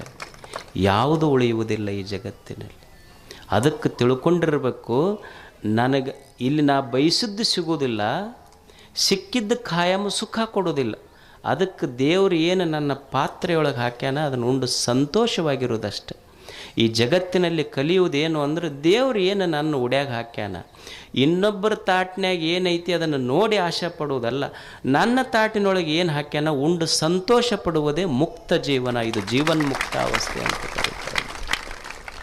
ಸುಮ್ಮ ದೇವರು ಏನು ಒಂದು ಜೀವನ ಕೊಟ್ಟಾನ ಇದನ್ನು ಸಂತೋಷ ಪಡುವುದಷ್ಟೆ. ಅದಕ್ಕೆ ಜೀವನ ಅಂದ್ರೆ ಇಷ್ಟೇ ಕಲಿಯೋದು. ಒಂದು ಜ್ಞಾನ ಇರಬೇಕು, ಜ್ಞಾನ ಬೇಕಂದ್ರೆ ಒಂದಿಷ್ಟು ಗುರುಗಳ ಮಾತು ಕೇಳೋದು. ಐಶ್ವರ್ಯ ಬೇಕು ಅಂದ್ರೆ ಭಾವ ದೊಡ್ಡದು ಮಾಡೋದು, ಇದೆಲ್ಲವೂ ಐಶ್ವರ್ಯವೇ ದೇವನದು. ಒಂದಿಷ್ಟು ಮುಕ್ತಾವಸ್ಥೆ ಬೇಕಾಗಿತ್ತು ಅಂದ್ರೆ, ಜೀವನ್ ಮುಕ್ತನಾಗಿ ಬದುಕಬೇಕಾಗಿತ್ತಂದ್ರೆ, ಚಿಂತೆ ಇಲ್ಲದಂಗೆ ಬದುಕಬೇಕಾಗಿತ್ತಂದ್ರೆ, ದೇವರು ಏನು ಕೊಟ್ಟಾನ ಅದರಾಗ ಸಂತೋಷವಾಗಿ ಬದುಕುವುದು ಮನುಷ್ಯ ಅಷ್ಟೆ. ಜೀವನದ ಮೇಲೆ ಸ್ವಲ್ಪ ಸಣ್ಣ ಹೆಚ್ಚ ಕಡಿಮೆ ಆಗ್ತಿರ್ತಾವೆ. ಬರೇ ಕೊರತೆಗಳ ನೋಡಬಾರ್ದು. ಬರದಿಹುದರೆಣಿಕೆಯಲ್ಲಿ ಬಂದಿಹುದ ಮರೆಯದಿರು, ಗುರುತಿಸು ಒಳಿತಿರುವುದನ್ನು ಕೇಡುಗಳ ನಡುವೆ. ಬರೀ ಇಲ್ಲದಕ್ಕೆ ಭಾಳ ತಲೆ ಕೆಡಿಸ್ಕೋಬಾರ್ದು. ಈಗ ಪಾಲಕರು ಇರ್ತಾರೆ, ಏನ್ರಿ ನನ್ನ ಮಗ ಡಾಕ್ಟರ್ ಮಾಡ್ಬೇಕಂದೆ ಓದಲಿಲ್ಲ, ಇಂಜಿನಿಯರ್ ಮಾಡ್ಬೇಕಂದೆ ಓದಲಿಲ್ಲ, ಲಾಯರ್ ಮಾಡ್ಬೇಕಂತೆ ಓದಲಿಲ್ಲ, ಬರೀ ಹಳ್ಳ್ಯಾಗ ಕುಂತು ನೋಡ್ರಿ ಒಕ್ಕಲ್ತನ ಮಾಡ್ಕೊಂತಂತ ಮಕ್ಕಳಿಗೆ ಹಿಂಗೆ ಬೈಬಾರ್ದು. ಆತು ನೀವು ಓದಿಸಿ ಅಮೇರಿಕದಾಗ ಕಳಿಸಿದ್ರೆ ಏನು ಮಾಡ್ಬೋದಾಗಿತ್ತು ನಿನಗೆ? ಭಾಳ ಅಂದ್ರೆ ತಿಂಗಳಿಗೆ 1 ಲಕ್ಷ ರೂಪಾಯಿ ಕಳಿಸ್ತಿದ್ದು. ನಾವು ಹೆಂಗೆ ಜೀವನ ಕಟ್ಟೋದು ಅಂದ್ರೆ, ನನ್ನ ಮಗ ಓದಿ ಇಂಜಿನಿಯರ್ ಡಾಕ್ಟರ್ ಲಾಯರ್ ಆಗಿ ಅಮೇರಿಕಕ್ಕೆ ಹೋಗಲಿ ಅಂತ ಅಮೇರಿಕದಕ್ಕೆ ಕಳಿಸಿದ ತಂದೆ ಶ್ರೀಮಂತ ಅಂತ ಅಲ್ಲ. ರಾತ್ರಿ 9 ಆದ ಮೇಲೆ ಯಾವ ಮಗ ಬಂದು ನನ್ನ ಮಗ ಯಾವ ತಂದೆ ಜೊತೆಗೆ ರಾತ್ರಿ ಊಟ ತನ್ನ ಮಗ ಕುಂತು ಮಾಡ್ತಾನಲ್ಲ, ಆ ತಂದೆ ನಿಜವಾಗ್ಲೂ ಶ್ರೀಮಂತನೇ. ನನ್ನ ಮಗ ರಾತ್ರಿ ಊಟ ನನ್ನ ಜೊತೆಗೆ ಉಣ್ತಾನಲ್ಲ, ಉಣ್ಣುವಾಗ್ಯಪ್ಪ ಆರಾಮದಿಲ್ಲ ಅಂತ ಕೇಳ್ತಾನಲ್ಲ, ಇದಕ್ಕಿಂತ ದೊಡ್ಡದು ಏನು ಬೇಕು ಹೇಳಿ? ಏನೈತಿ ಅದನ್ನು ಒಪ್ಕೋ, ಇದ್ದಿದ್ದನ್ನು ಗೌರವಿಸು ಮೊದಲು. ಈಗ ನಮಗೊಂದು ಸಣ್ಣ ಬಿಳೆ ಕೂದಲು ಬರ್ತೈತಿ, ಒಂದು ಬಿಳೆ ಕೂದಲು ಬಂದ್ರೆ ಸಾಕು, ಹಂಗೆ ಆ ಕಡೆ ಈ ಕಡೆ ಕನ್ನಡಿಯಾಗ ನೋಡ್ತಿರ್ತೀವಿ ನಾವು. ಏನು ಅದನ್ನು ತೆಗೆದಿದ್ದು ಒಂದೇ ಬಂದೈತೆ, ಅದು ಇನ್ನೂ ಭಾಳ ಬಂದಿಲ್ಲ. ಒಂದೇ ಬಿಳೆ ಇಷ್ಟು ತಲೆ ತುಂಬ ದೇವ್ರ ಕರೆ ಕೂದಲ ಕೊಟ್ಟರು ನಮ್ಮ ಲಕ್ಷ ಅದ್ರ ಕಡೆ ಇಲ್ಲ, ಒಂದು ಬಿಳೆ ಕೂದಲ ಕಡೆ ಹೋಗ್ತಿರ್ತೈತಿ. ಅಲ್ಲಿ ಬಿಳೆ ಕೂದಲು ಬರಬಾರ್ದ ಹೆಂಗೆ? ಜೀವನದ ಮೇಲೆ ಮತ್ತು ವಯಸ್ಸಾದ ಮೇಲೆ ಬರೋದಲ್ಲ. ಈಗ ನೀವು ಊಟ ಮಾಡ್ತೀರಿ, ಊಟ ಮಾಡುವಾಗ ಮೊದಲು ರೊಟ್ಟಿ ಉಣ್ತೀರಿ, ಆಮೇಲೆ ಹೋಳಿಗೆ ಉಣ್ತೀರಿ, ಹುಗ್ಗಿ ಉಣ್ತೀರಿ, ಕೊನೆಗೆ ಏನು ಉಣ್ತೀರಿ? ಅನ್ನ ಉಣ್ತೀರಿ. ಅನ್ನ ಹೆಂಗಿರ್ತೈತೆ? ಅದು ಬೆಳ್ಳಗಿರ್ತೈತಿ. ಅಂದ್ರೆ ನೀವು ಹೋದಾಗ ಅನ್ನ ಉಣ್ಣಾಕತ್ರು ಅಂದ್ರೆ ಊಟ ಮುಗ್ಯಾಕೆ ಬಂದೈತೆ ಅಂತ ತಿಳ್ಕೊಬೇಕು. ಮತ್ತು ತಲೆಯಾಗಿ ಬೆಳೆ ಕೂದಲು ಬಂದು ಅಂದ್ರೆ ಜೀವನ ಮುಗ್ಯಾಕೆ ಬಂದೈತೆ ಅಂತ ತಿಳ್ಕೊಬೇಕು ಅಷ್ಟೇ. ಇದು ಜೀವನ, ಇದು ಅಷ್ಟೇ, ಇದು ಜೀವನ ಇದು. ಅದಕ್ಕೆ ಏನು ಇಲ್ಲದಕ್ಕೆ ನೀವು ಹಳ್ಳ್ಯಾಗ ಅನ್ನೋದಿಲ್ಲ, ಇಲ್ಲದ ಕೇಳಿ ಗಲ್ಲ ಬಡಿಸ್ಕೊಂಡ್ರೆ ಅನ್ನೋದಿಲ್ಲ. ಇಲ್ಲದ್ರ ಕಡೆ ತಲೆ ಕೆಡಿಸ್ಕೋಬೇಡ. ಏನು ದೇವರು ಕೊಟ್ಟನ ಅದನ್ನು ಆನಂದದಿಂದ ಅನುಭವಿಸು. ಇದು ಜೀವನ್ಮುಕ್ತ ಅವಸ್ಥೆ ಇದು. ಅದಕ್ಕೆ ಮನುಷ್ಯ ಈ ಪ್ರಪಂಚದೊಳಗೆ ಇರಬೇಕು, ಪರಮಾರ್ಥವನ್ನು ಬಿಟ್ಟಿರಬಾರ್ದು. ಅದು ಜೀವನ್ಮುಕ್ತ ಅವಸ್ಥೆ ಅನ್ನೋ ಮಾತು ಹೇಳಿ ಇಷ್ಟು ದೂರ ನಿಮ್ಮ ಹಿರಿಯರು ನಾನು ಒಲ್ಲೆ ಅಂದಿದ್ದೆ. ನಾನು ಪಾಪ ಅಲ್ಲಿಂದ ಒಂದು 4 ತಾಸು ಈ ಚಡ್ಚಣಕ್ಕೆ ಬರೋಕ್ಕೆ ಎಷ್ಟು ಟೈಮ್ ಬೇಕು, ಚಡ್ಚಣದಿಂದ ನಿಮ್ಮ ಊರಿಗೆ ಬರೋಕ್ಕೂ ಅಷ್ಟೇ ಟೈಮ್ ಹಿಡಿತೈತಿ. ಕೊಪ್ಪ ಟು ಚಡ್ಚಣ್ ಟು ಉಮ್ರಾಜ್ ಅಷ್ಟೇ ಹಿಡಿತೈತಿ. ಆದರೆ ನಿಮ್ಮೆಲ್ಲರ ಮನಸ್ಸು ನೋಡಿದ್ರೆ ದಣಿವು ಅನ್ನಿಸೋದಿಲ್ಲ. ಎಷ್ಟು ಖುಷಿ. ಏನು ದೇವರು ಬೇರೆ ಕಡೆ ಇಲ್ಲ. ಇಷ್ಟು ಕೆಸರಿನೊಳಗೂ ಕುಂತು 4 ಒಳ್ಳೆಯ ಮಾತುಗಳನ್ನು ಕೇಳುವ ಹಸನ್ ಮುಖಗಳದವಲ್ಲ, ಇದೆ ಅಲ್ಲೇ ಆ ಮುಖದೊಳಗೆ ದೇವ್ರದನ್ನು ಬೇರೆ ಕಡೆ ಇಲ್ಲ ಇಲ್ಲಿ. ಮತ್ತು ನಿಮಗಿಷ್ಟು ಹೊಗಳ್ಕೊಂತಿದ್ರು ಸುಮ್ಮನೆ ಕೊಡ್ತೀರಿ, ಇಲ್ಲಾಂದ್ರೆ ಎದ್ದೆದ್ದು ಹೋಗೋರು ನೀವು ಅಷ್ಟೆ. ಏನು ಇಷ್ಟು ಸಂತೋಷವಾಗಿ ಪೂಜ್ಯರ ಮಾತುಗಳನ್ನು ಕೇಳಿದ್ರಿ, ನಮ್ಮ ಮಾತುಗಳನ್ನು ಕೇಳಿದ್ರಿ. ನಿಮಗೆಲ್ಲ ಒಳ್ಳೆಯದಾಗಲಿ, ಭಗವಂತ ಸದಾ ತಮಗೆ ಅನುಗ್ರಹ ಮಾಡಲಿ ಅಂತ ಹಾರೈಸಿ ನಮ್ಮ ಮಾತುಗಳನ್ನು ಮುಗಿಸ್ತಾರೆ.